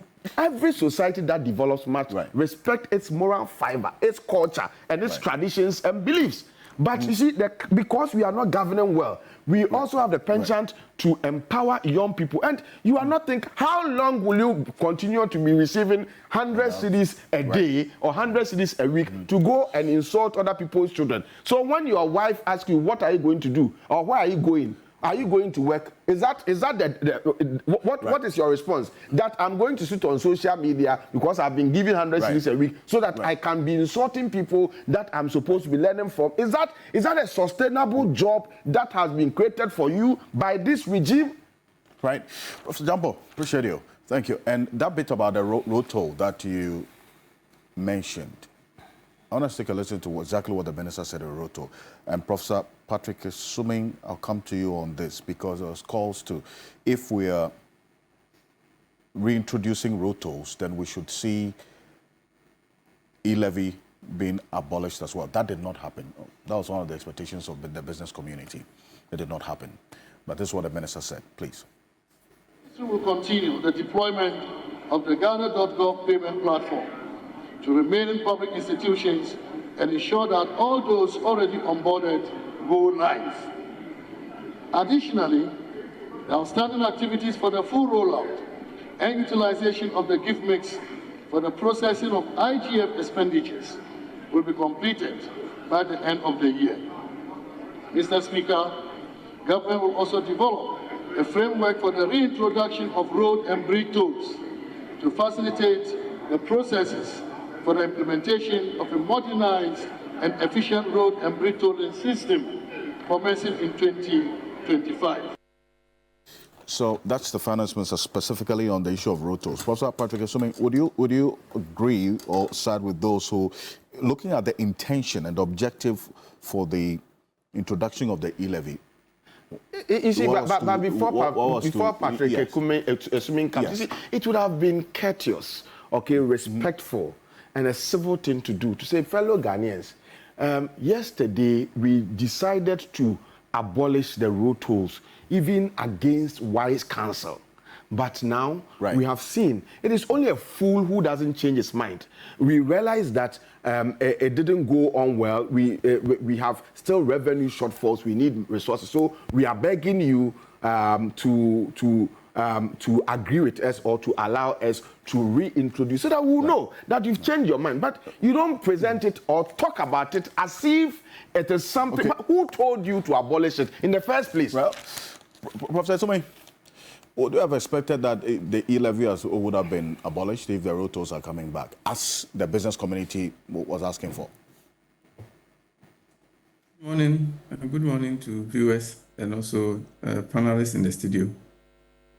So I think given how the discussion panned out when the e-levy was being introduced and how things have gone, you understand why the business community thinks that if you are bringing back road tolls, then you should remove the e-levy. So there are a couple of things. I think first, the abolishing the road tolls was a terrible idea to begin with.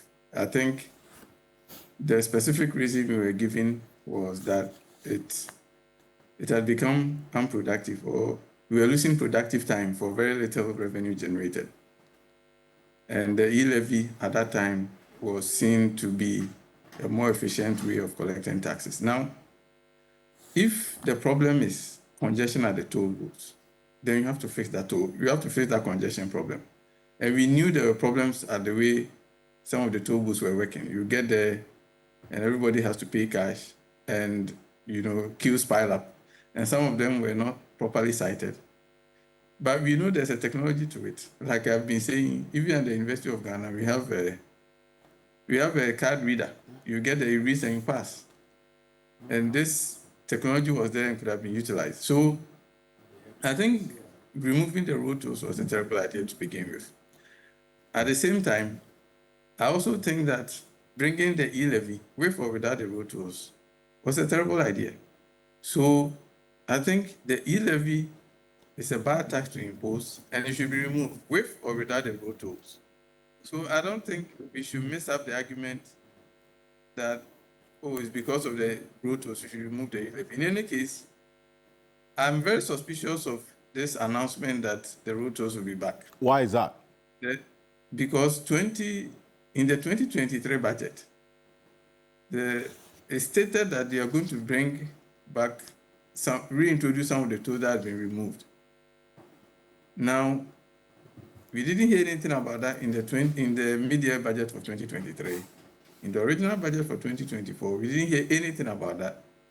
And then suddenly we say that in 2025, when a new administration, whether with the same party or a different party, will be in power, and we don't know exactly what their priorities will be then. So I'm not sure that there's a real intention to bring back the road tolls, given how it's been mentioned before and nothing has happened. And then we are kicking the can all the way down to the next year. So I'm not too clear that there's a true intention to bring back the road tolls. But I'll repeat, it was a bad idea to remove the road tolls. And the e-levy shouldn't have been introduced. And with or without the road tolls, the e-levy is not a very good tax to impose. And then if we are going to abolish it, we should abolish it, whether there are road tolls or not. Professor Sumay, here's where maybe I would also say that I see there may be a true intention to actually bring back the road tolls. And here's my reason. Because if we are making promises to abolish a revenue stream, then there certainly has to be an alternative in raising the revenue that we're losing for promising to abolish a particular revenue stream. Right? So you see the MPP and the NDC all making promises that they are going to abolish e-levy. Dr. Baumia has said it. John Mahama has said it, that if they come to power, they will abolish e-levy. Now, if the road tolls are reintroduced, even though it wasn't bringing us as much as the e-levy brought us, at least based on the comparative analysis within the period that the e-levy has been implemented, there is that sense that at least if we're getting revenue there, if we put in efficient measures, because the minister did not just announce the reintroduction of road tolls, he talks about putting some measures in place to make it electronic, as you're saying, at the University of Ghana, for instance. So when that efficiency is introduced to address the traffic congestion at the toll booth, then we will still have the revenue coming in, maybe even improved than what we saw previously. So that's my viewpoint as to why I think there may be a commitment to bring back the road tolls from 2025. I think that I understand your argument, but first of all, I mean, I've been adult enough to know not to read too much into this kind of electioneering promises. Definitely not when someone who has been part of a policy or whose regime has introduced a tax and now says that I remove it. But we've seen enough in the last couple of election cycles to see that sometimes people make promises and then when they are in power, they see that the realities have changed. So I think I agree that when you say you are going to abolish the e-levy, then you have to have a different mechanism in place. So let's face it, I want the tools to be back. There's no two ways about it. But I'm just concerned that at the time that it was removed, we could have done all the mechanisms that we are being told. And I'll repeat, 2023 budget, we said we will bring it back. We are going to explore the mechanism to reintroduce them. Nothing has happened. And the whole idea that you are pushing, so I think you are pushing it to the next administration, whichever one will be, where, you know, there's no expectation that the finance minister or, you know, definitely the president will be there. So, I mean, I think here we will agree to disagree. Mm-hmm. I think it's possible that another administration might explore looking at the e-levy and then the road tolls and how to bring it back. But for this current administration, I'm not sure. In any case, 2025, they won't be there to be implementing it. I mean, there's a new administration. We don't know who, even if the same party, we don't know who the new finance minister will be, if there will be a new one, or what the policy direction will be, because the vice president seems to be communicating something that suggests that there might be a change in policy direction as far as the finance ministry is concerned. So, I mean, there's no guarantee that that's going to be done. See, but if you hear the finance minister also talk about his own verdict on the exchange rate, and we had this, I was with you sometime within the week, about how we do this analysis of the exchange rate, that if January to June, he pegs that analysis from that half-year period of 2023 as against what's happening in 2024, to the extent that there's been a 4 percentage point decrease in the rate of depreciation of the cedi against the dollar. Businesses are crying, yes, that the cedi depreciation has eroded capital. But the finance minister says, you know what, it's not that bad if you compare what's happening last year to this year. Can that be accurate, wholly accurate? Well, you can say it's not that bad. It's very bad. And I think if you look at, it's probably going to get worse going forward. Oh. Because let's face it, there's no immediate policy solution to the currency problem. It will only take a longer term solution. Now, some of the things that the government believed has helped to stabilize the currency, the gold for oil and the additional gold purchase reserves. The IMF is insisting that it should be stopped. It should be rolled back. So assuming that indeed it was the case that those were helping stabilize the currency, that's going to be gone. And the IMF has been frowning on the forex interventions by the Bank of Ghana.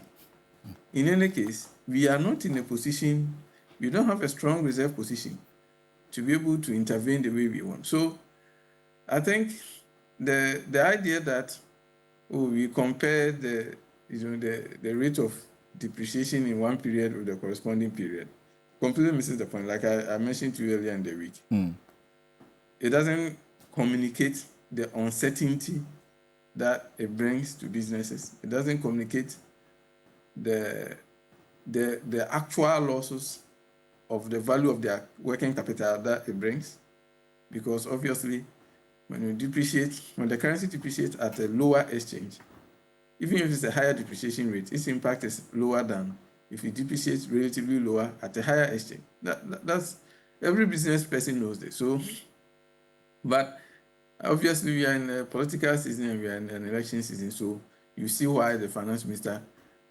and he's not the only one, even the vice president like to do that kind of analysis. But it doesn't tell the full picture of what the currency depreciation has done to businesses, that's for sure. And you actually send more indicators of worry to the business sector. You said it is going to get worse. Why is that? Yes. I think, so like I mentioned, if you read the second review document by the IMF, so the forex interventions are things that the IMF is asking the central bank to streamline. And the other thing is that, notice that for the past, since last year, we have not been paying servicing our foreign debts. Now, following the agreement on the conclusion of the debt restructuring, we are going to start repaying. In fact, this year we are going to pay almost 700 million or so. So we are going to start reservicing our loans. And that means there's even going to be more pressure. And if you look at some of our more reliable sources of foreign exchange, in particular, our cocoa syndicated, we saw what happened last year. And there's a sense that the underlying conditions that led to the crop failure in the last planting season has not been adequately addressed. So if you put all of this together, and then the fact that election-related uncertainty might, halt some of the additional inflows that may come, we are clearly looking at a situation where the currency might get worse before it gets better. But like I said, there's only a longer-term solution. We have to rethink about how we finance this economy. We can't continue depending on foreigners to finance our economy. That is what has exposed us to the currency volatility that we are seeing.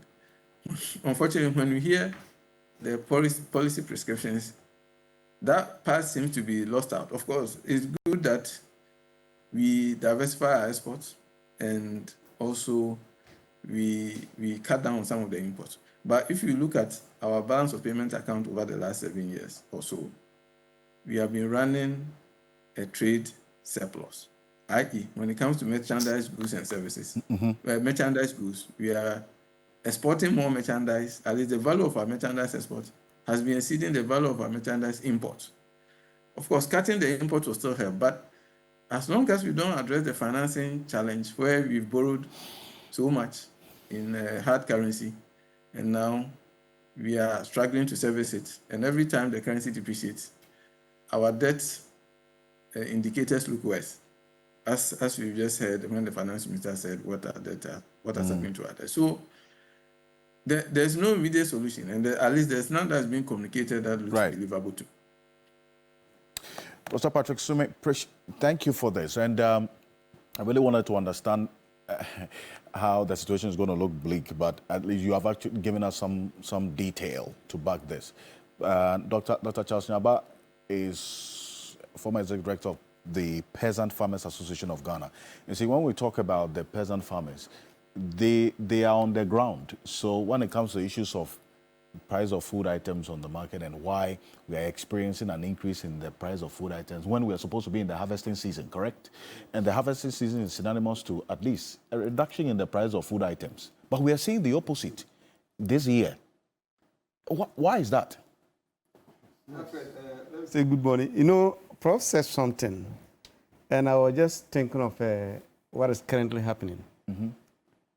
When you travel to most of the communities within Accra, you realize that a champion operation Feed Yourself is coming back.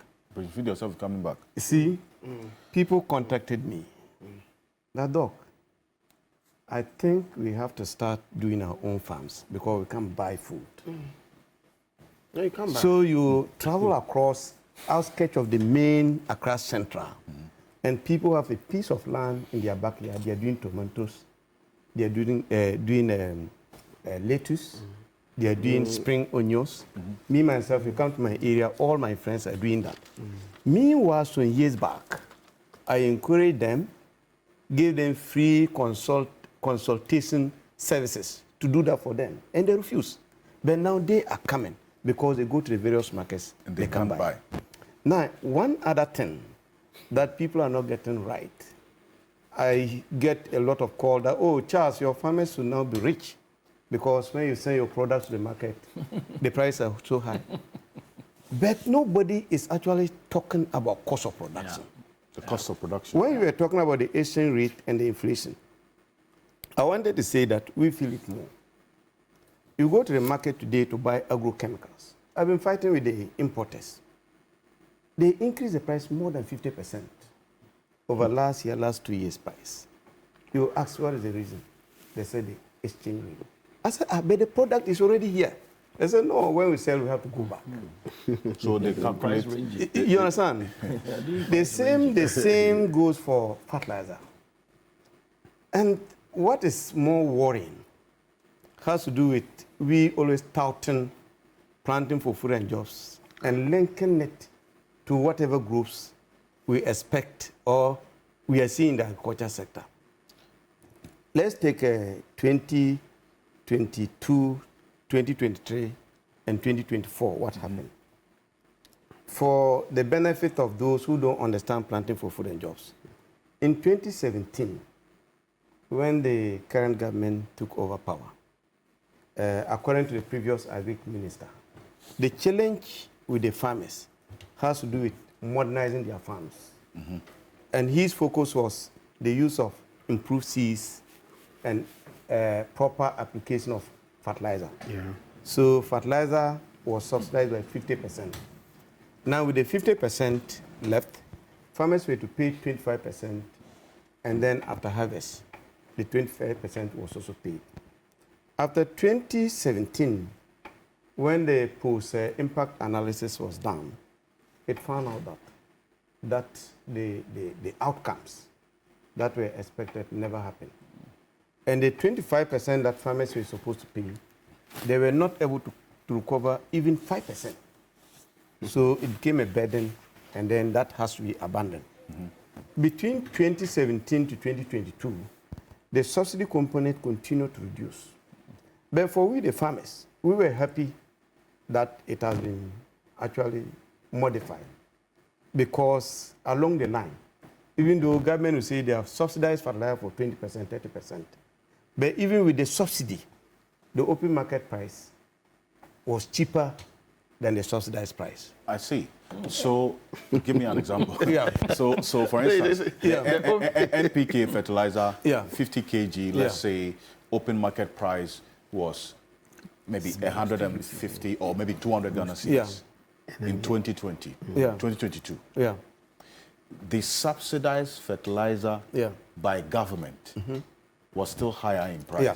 Say So- like 300 cedis. Yes. or more. So How's that? let me explain this. I think there was a time I have to engage the ministry to understand why you go to some companies that are not part of the subsidized program, and they are able to sell their fertilizers lower than those companies that were part of the subsidized program. What happened is that the ministry engaged these companies, fixed their own prices with the companies, agree, and then at the same time, they now say that I'm subsidizing this, I want you to sell it at this point. Meanwhile, if you left those companies to compete, they are able to actually sell at a price that is affordable to the farmer. Apart from that, it got to a point, any company brings in any product. There were many instances we bought the subsidized fertilizer, sent to the farmers, and they have to reject it. Because quality was very poor. Those who were supplying seeds were giving grains as seeds to farmers. So when we did our own monitoring in 2022, you have majority, about 93% of the farmers saying that the quality under the planting for food and jobs for seeds was very poor. Fertilizers were prices were very high. So when Brian Champon came with the new review, we were all happy. We were all engaged in the process, because that was going to be led by the private sector. And we, those who have farmers that we've been promoting, we were going to be linked to financial institutions with government facilitating for these inputs to get to them at the right time. So I say that I'm surprised that we link whatever gains we are making in 2023 and 2024 to planting for food Asia. In 2023, we used the whole period to do the engagement. No peswa from government went to the farmer, either in the form of a subsidy, in the form of mechanization, in the form of free fertilizer that are currently being given. So if you say that we are making gains because we spend so much in planting for food and jobs, I don't think that is entirely true. Now, the other thing that the association members are calling is that in 2023, a budget allocation of 600 million was devoted for the planting for food and jobs. And on that note, why don't you, let's take a listen to the finance minister on his verdict of the plan for food and jobs impact. And I'll show you the various budgetary allocation. The reason why that question you raised about the direct impact that this has had on the agri sector, in your view, is not reflective of the situation on the ground, and that we should not be attributing all the gains in the agri sector to planting for food and jobs. That's contrary to what the former minister indeed has been consistently saying. But let's take a listen to the minister, please. Through this program, we introduced the input credit system and adopted technology-driven platforms, enabling farmers and value chain actors to operate transparently and efficiently. Mr. Speaker, to support the private sector in enhancing fish and aquaculture production, we've scaled up the supply of premix fuel since January 2024.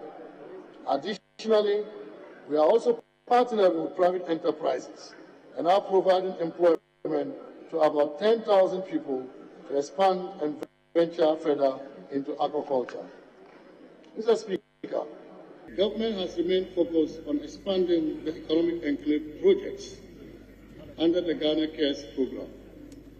We secured 50,000 acres of land to ensure security of tenure and de-risk agricultural investments, thereby attracting private sector investment in the cultivation of rice, maize, soya, poultry, grains, vegetables, and animal husbandry.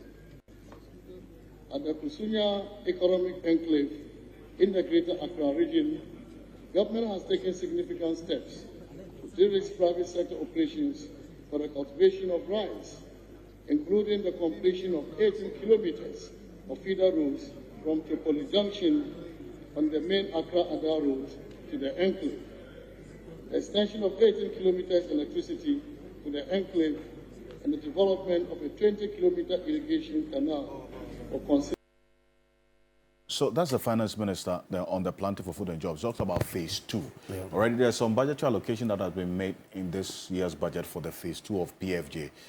Now, Dr. Nyaba, I want you in a word or two put a verdict on the planting for food and jobs phase 1 and its impact on the agri sector because of the budgetary allocation that we made to it from 2018 to date. And we'll put that on the screen. In 2018, approximately 400 million cedis was spent on the PFJ. 2019, over 380 million. In 2020, 400 million. 2021, 439 million. Yes. 2022, over 614 million. 2023, 660 million. It's a total of almost 2.9 billion. Yes. That has been spent on the PFJ phase 1. That's the planting for food and jobs, total budgetary allocation, to almost 2.9 billion. What will be your verdict on the impact that it's had on your sector, where you are? Yeah, so, Alfred, I think I want to associate myself with Prof about the finance minister. In fact, I did intensive work with him when he was at ASEP. We did this civil society work, and then we all used to admire him of his sincerity. But now I find it very difficult to agree with him with the path he's taking.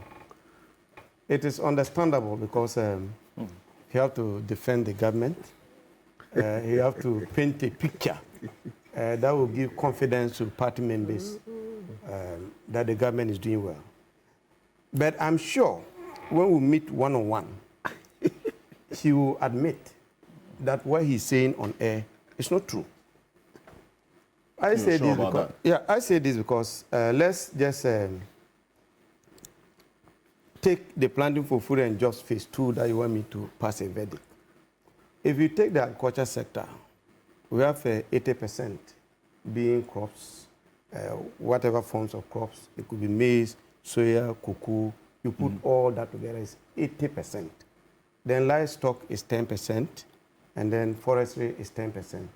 So always for agriculture sector to perform well, you expect the crop sector to lead in the performance of group. But in 2023, 2023 year, government cannot boast of anything that they put in the crop sector, especially the staple foods. Maize, rice, everything. Later on, maybe Prof may want to explain to me. You see, but they are all even imported. Yeah. Go to the market and see. The tomatoes and the onions are imported. You go so you say you are doing planting for food and jobs, and yet we are importing. And what is the point? So now, they are imported. Yeah, my confusion. We are importing for food and jobs. We are not doing any planting for food and jobs. So, Prof, my confusion is how do we calculate the growth rate that we got? Because we all know that our major staples, if we take rice, imported, soybeans, now we are importing maize. We used to be self-sufficient in maize production. Go and ask industries. We are importing maize as we speak. Importing everything. You travel across major maize growing areas, and you are not going to find a grain of maize. Okay? So for us to say that planting for food and job phase 2 is yielding some results. If there will be any results at all, let's wait. By the end of this year, maybe the results might come. But even that, I doubt. Now, you take all the major food growing areas. Farmers have already planted. They have applied fertilizer. Rice growing areas like the valleys, like Oti, like Hohoi, and other areas, they have already planted next their seeds. It was last week that the ministry started sending their free seeds under the Planting for Food and Job phase 2, which is also in doubt. So farmers, even though went for the seeds, the few farmers that were selected went for the seeds, but they've already nursed their seeds and applied fertilizer. So what are they going to use those seeds for? And even that, there are questions that we expect the ministry to answer. Because they claim those seeds and the fertilizer that are given are free to selected farmers. Most of the farmers keep calling and asking, what is the criteria for you to qualify to be among those selected farmers? And how many of them? So we think that this is another scam to just spend the little that is supposed to get to the farmers. Because the criteria is not... PFJ phase 2? Yes, I'm telling you. It's another scam? I'm saying that. The ministry is saying that. The inputs they are giving under the phase 2 yes, are free. The free component. And the free component are meant for some selected farmers. And who are those selected farmers? You go to the district, and even within the district department of agri, they don't know the criteria that is used to select those farmers. Okay? The initial model of the PFJ phase 2 that we were all part of and we developed, when it came to the implementation, they deviated from that. The initial concept was what? It was anchored around an aggregator. So the ministry linked the aggregator to financial institutions, to service providers like mechanization service providers, those who supply seeds and fertilizers. So they go and get those inputs on credit basis, give to the farmers with interest-free or zero interest. When the farmers produce, the recovery is done in kind. Then the ministry receive those recoveries and then keep them. During the laying season like we are experiencing, they release it to the market to smoothen the prices. But when it came to the implementation, everything changed. MOFA then became the master aggregator. Right. Procuring inputs and distributing them to the sub-aggregators to give to farmers. That's where the corruption is. You understand? Meanwhile, it's on record, based on the 2017 experience, when MOFA led in input distribution, the recovery was very poor, less than 10%. See. They tend to now blame the farmers, when in fact some farmers claim that they didn't even receive the inputs, yet their names were recorded as receiving those inputs. I see. So would you say that this 2.9 billion was spent in phase 1 of Plan for Food and Jobs has been worth it? As a taxpayer, please. Benefited from this investment? We haven't spent anything. From what we have not spent anything, please. We have not spent anything. Look, I can talk with authority. That amount that they claim is spent never got to the farmers.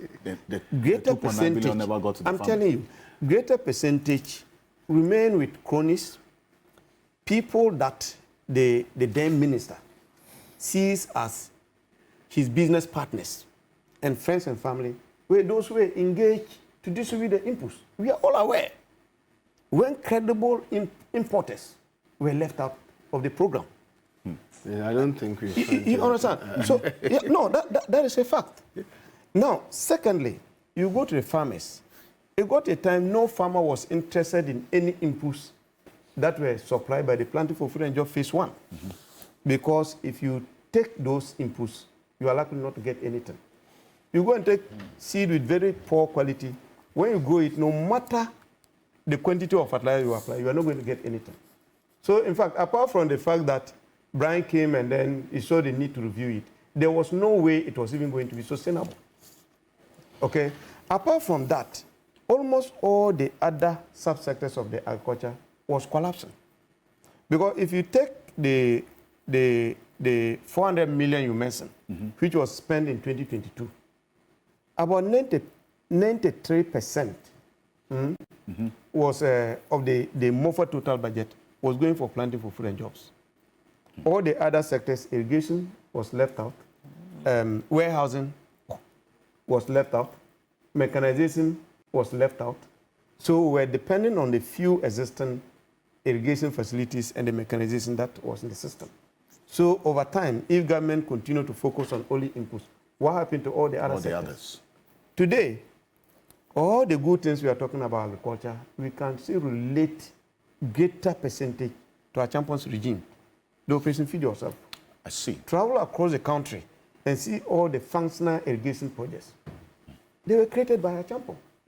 And I keep telling everybody, the foundation of our agriculture development or transformation lies with irrigation.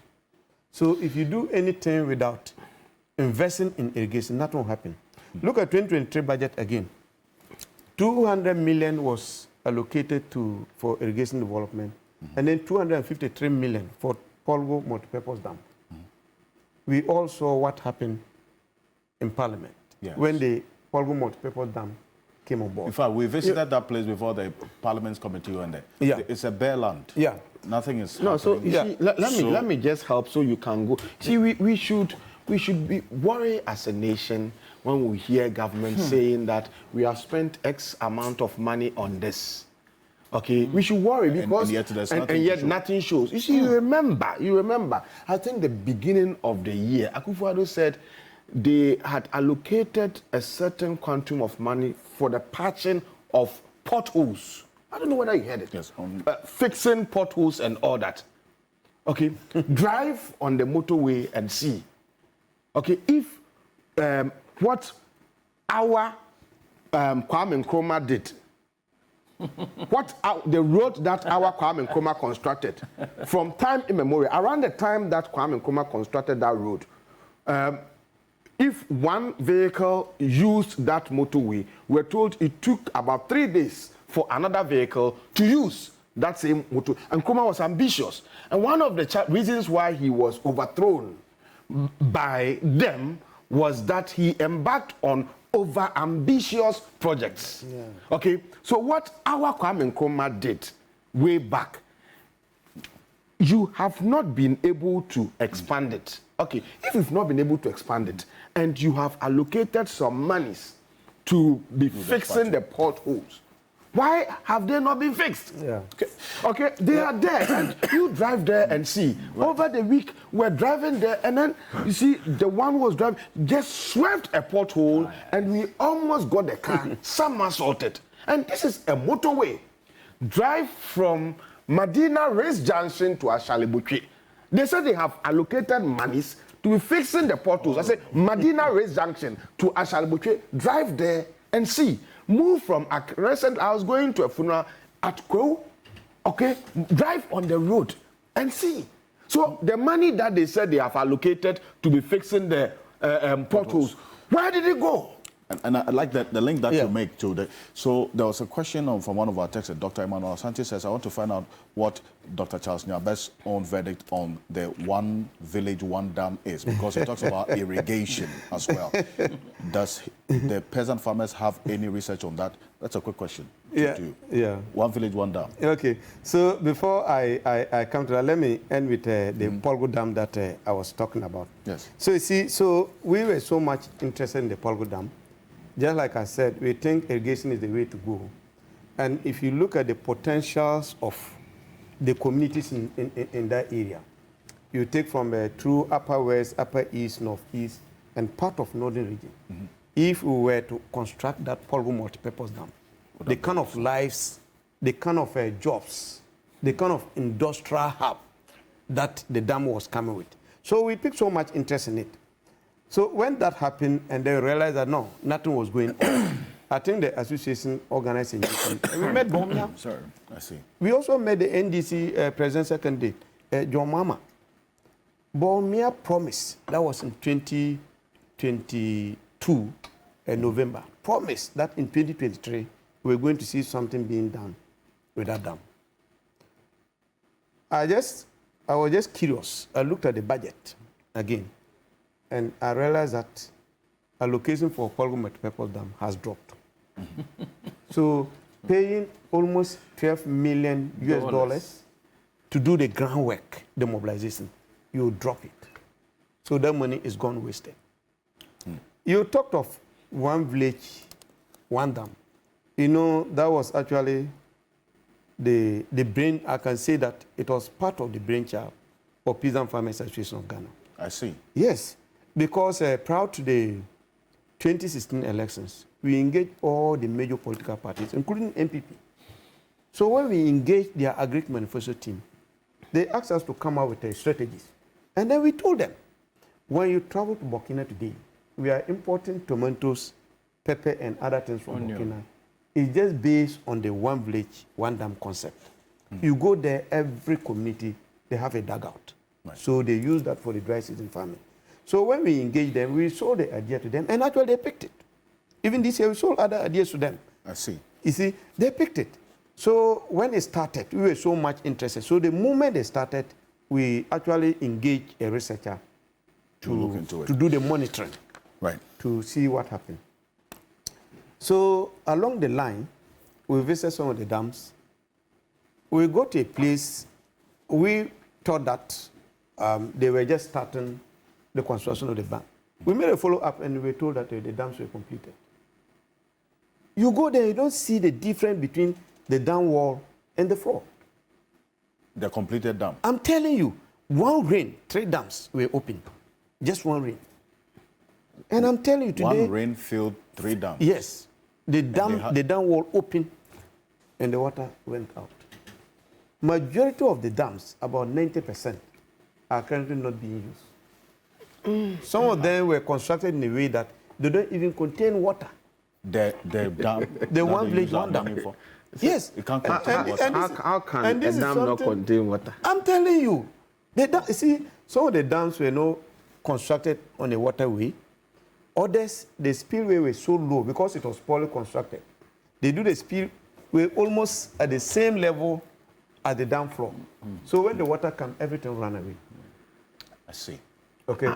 So for the one village, one dam, my views and the views of the beneficiary farmers. But that was a fantastic idea. One village, one dam. Yes. It was a fantastic idea that would have helped agriculture. I think it is in the interest of the MPP to go into opposition, to rethink.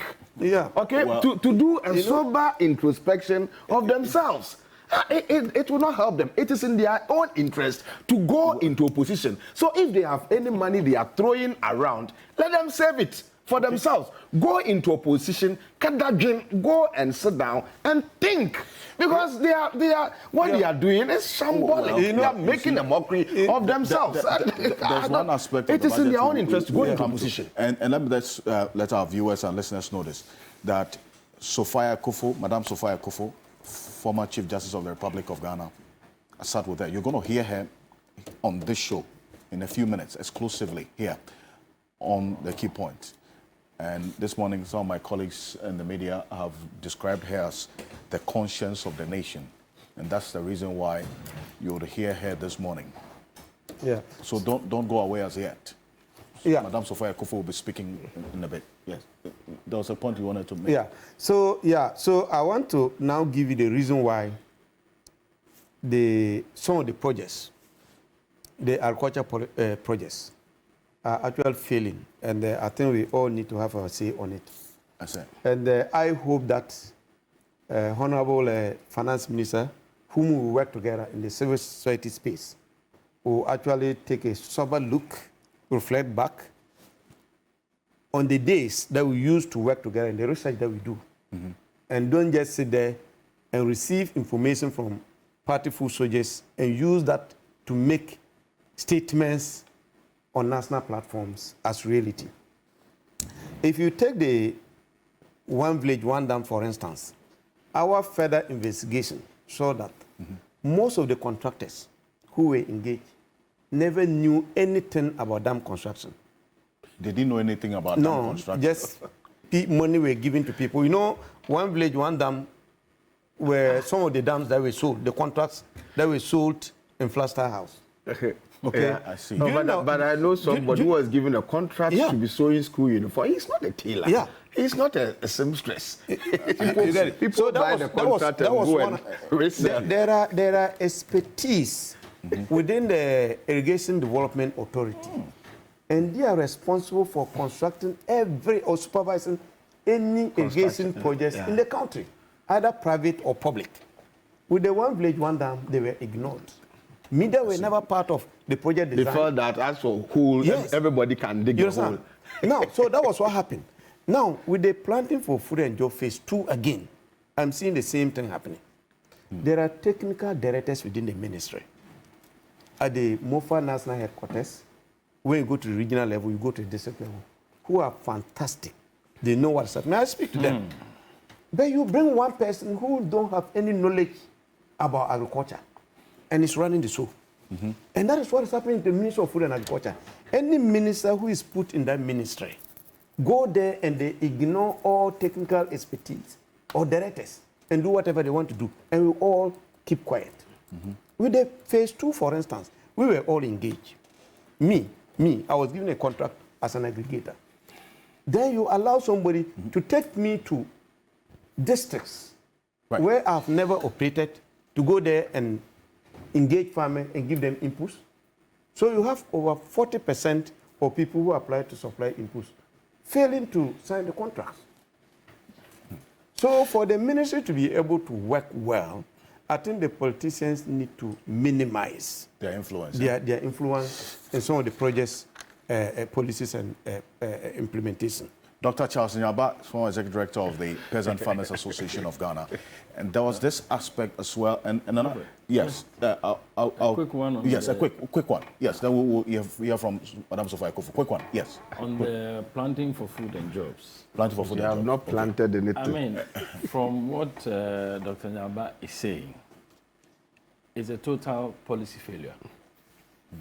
Completely, because if you talk about the amount of money that has been spent and what we are seeing now in terms of food supply and food prices, you look at some of the policy measures that the government had put in place, subsidizing fertilizers. And the subsidized fertilizer ends up more expensive than the fertilizer on the open market. That's strange. No.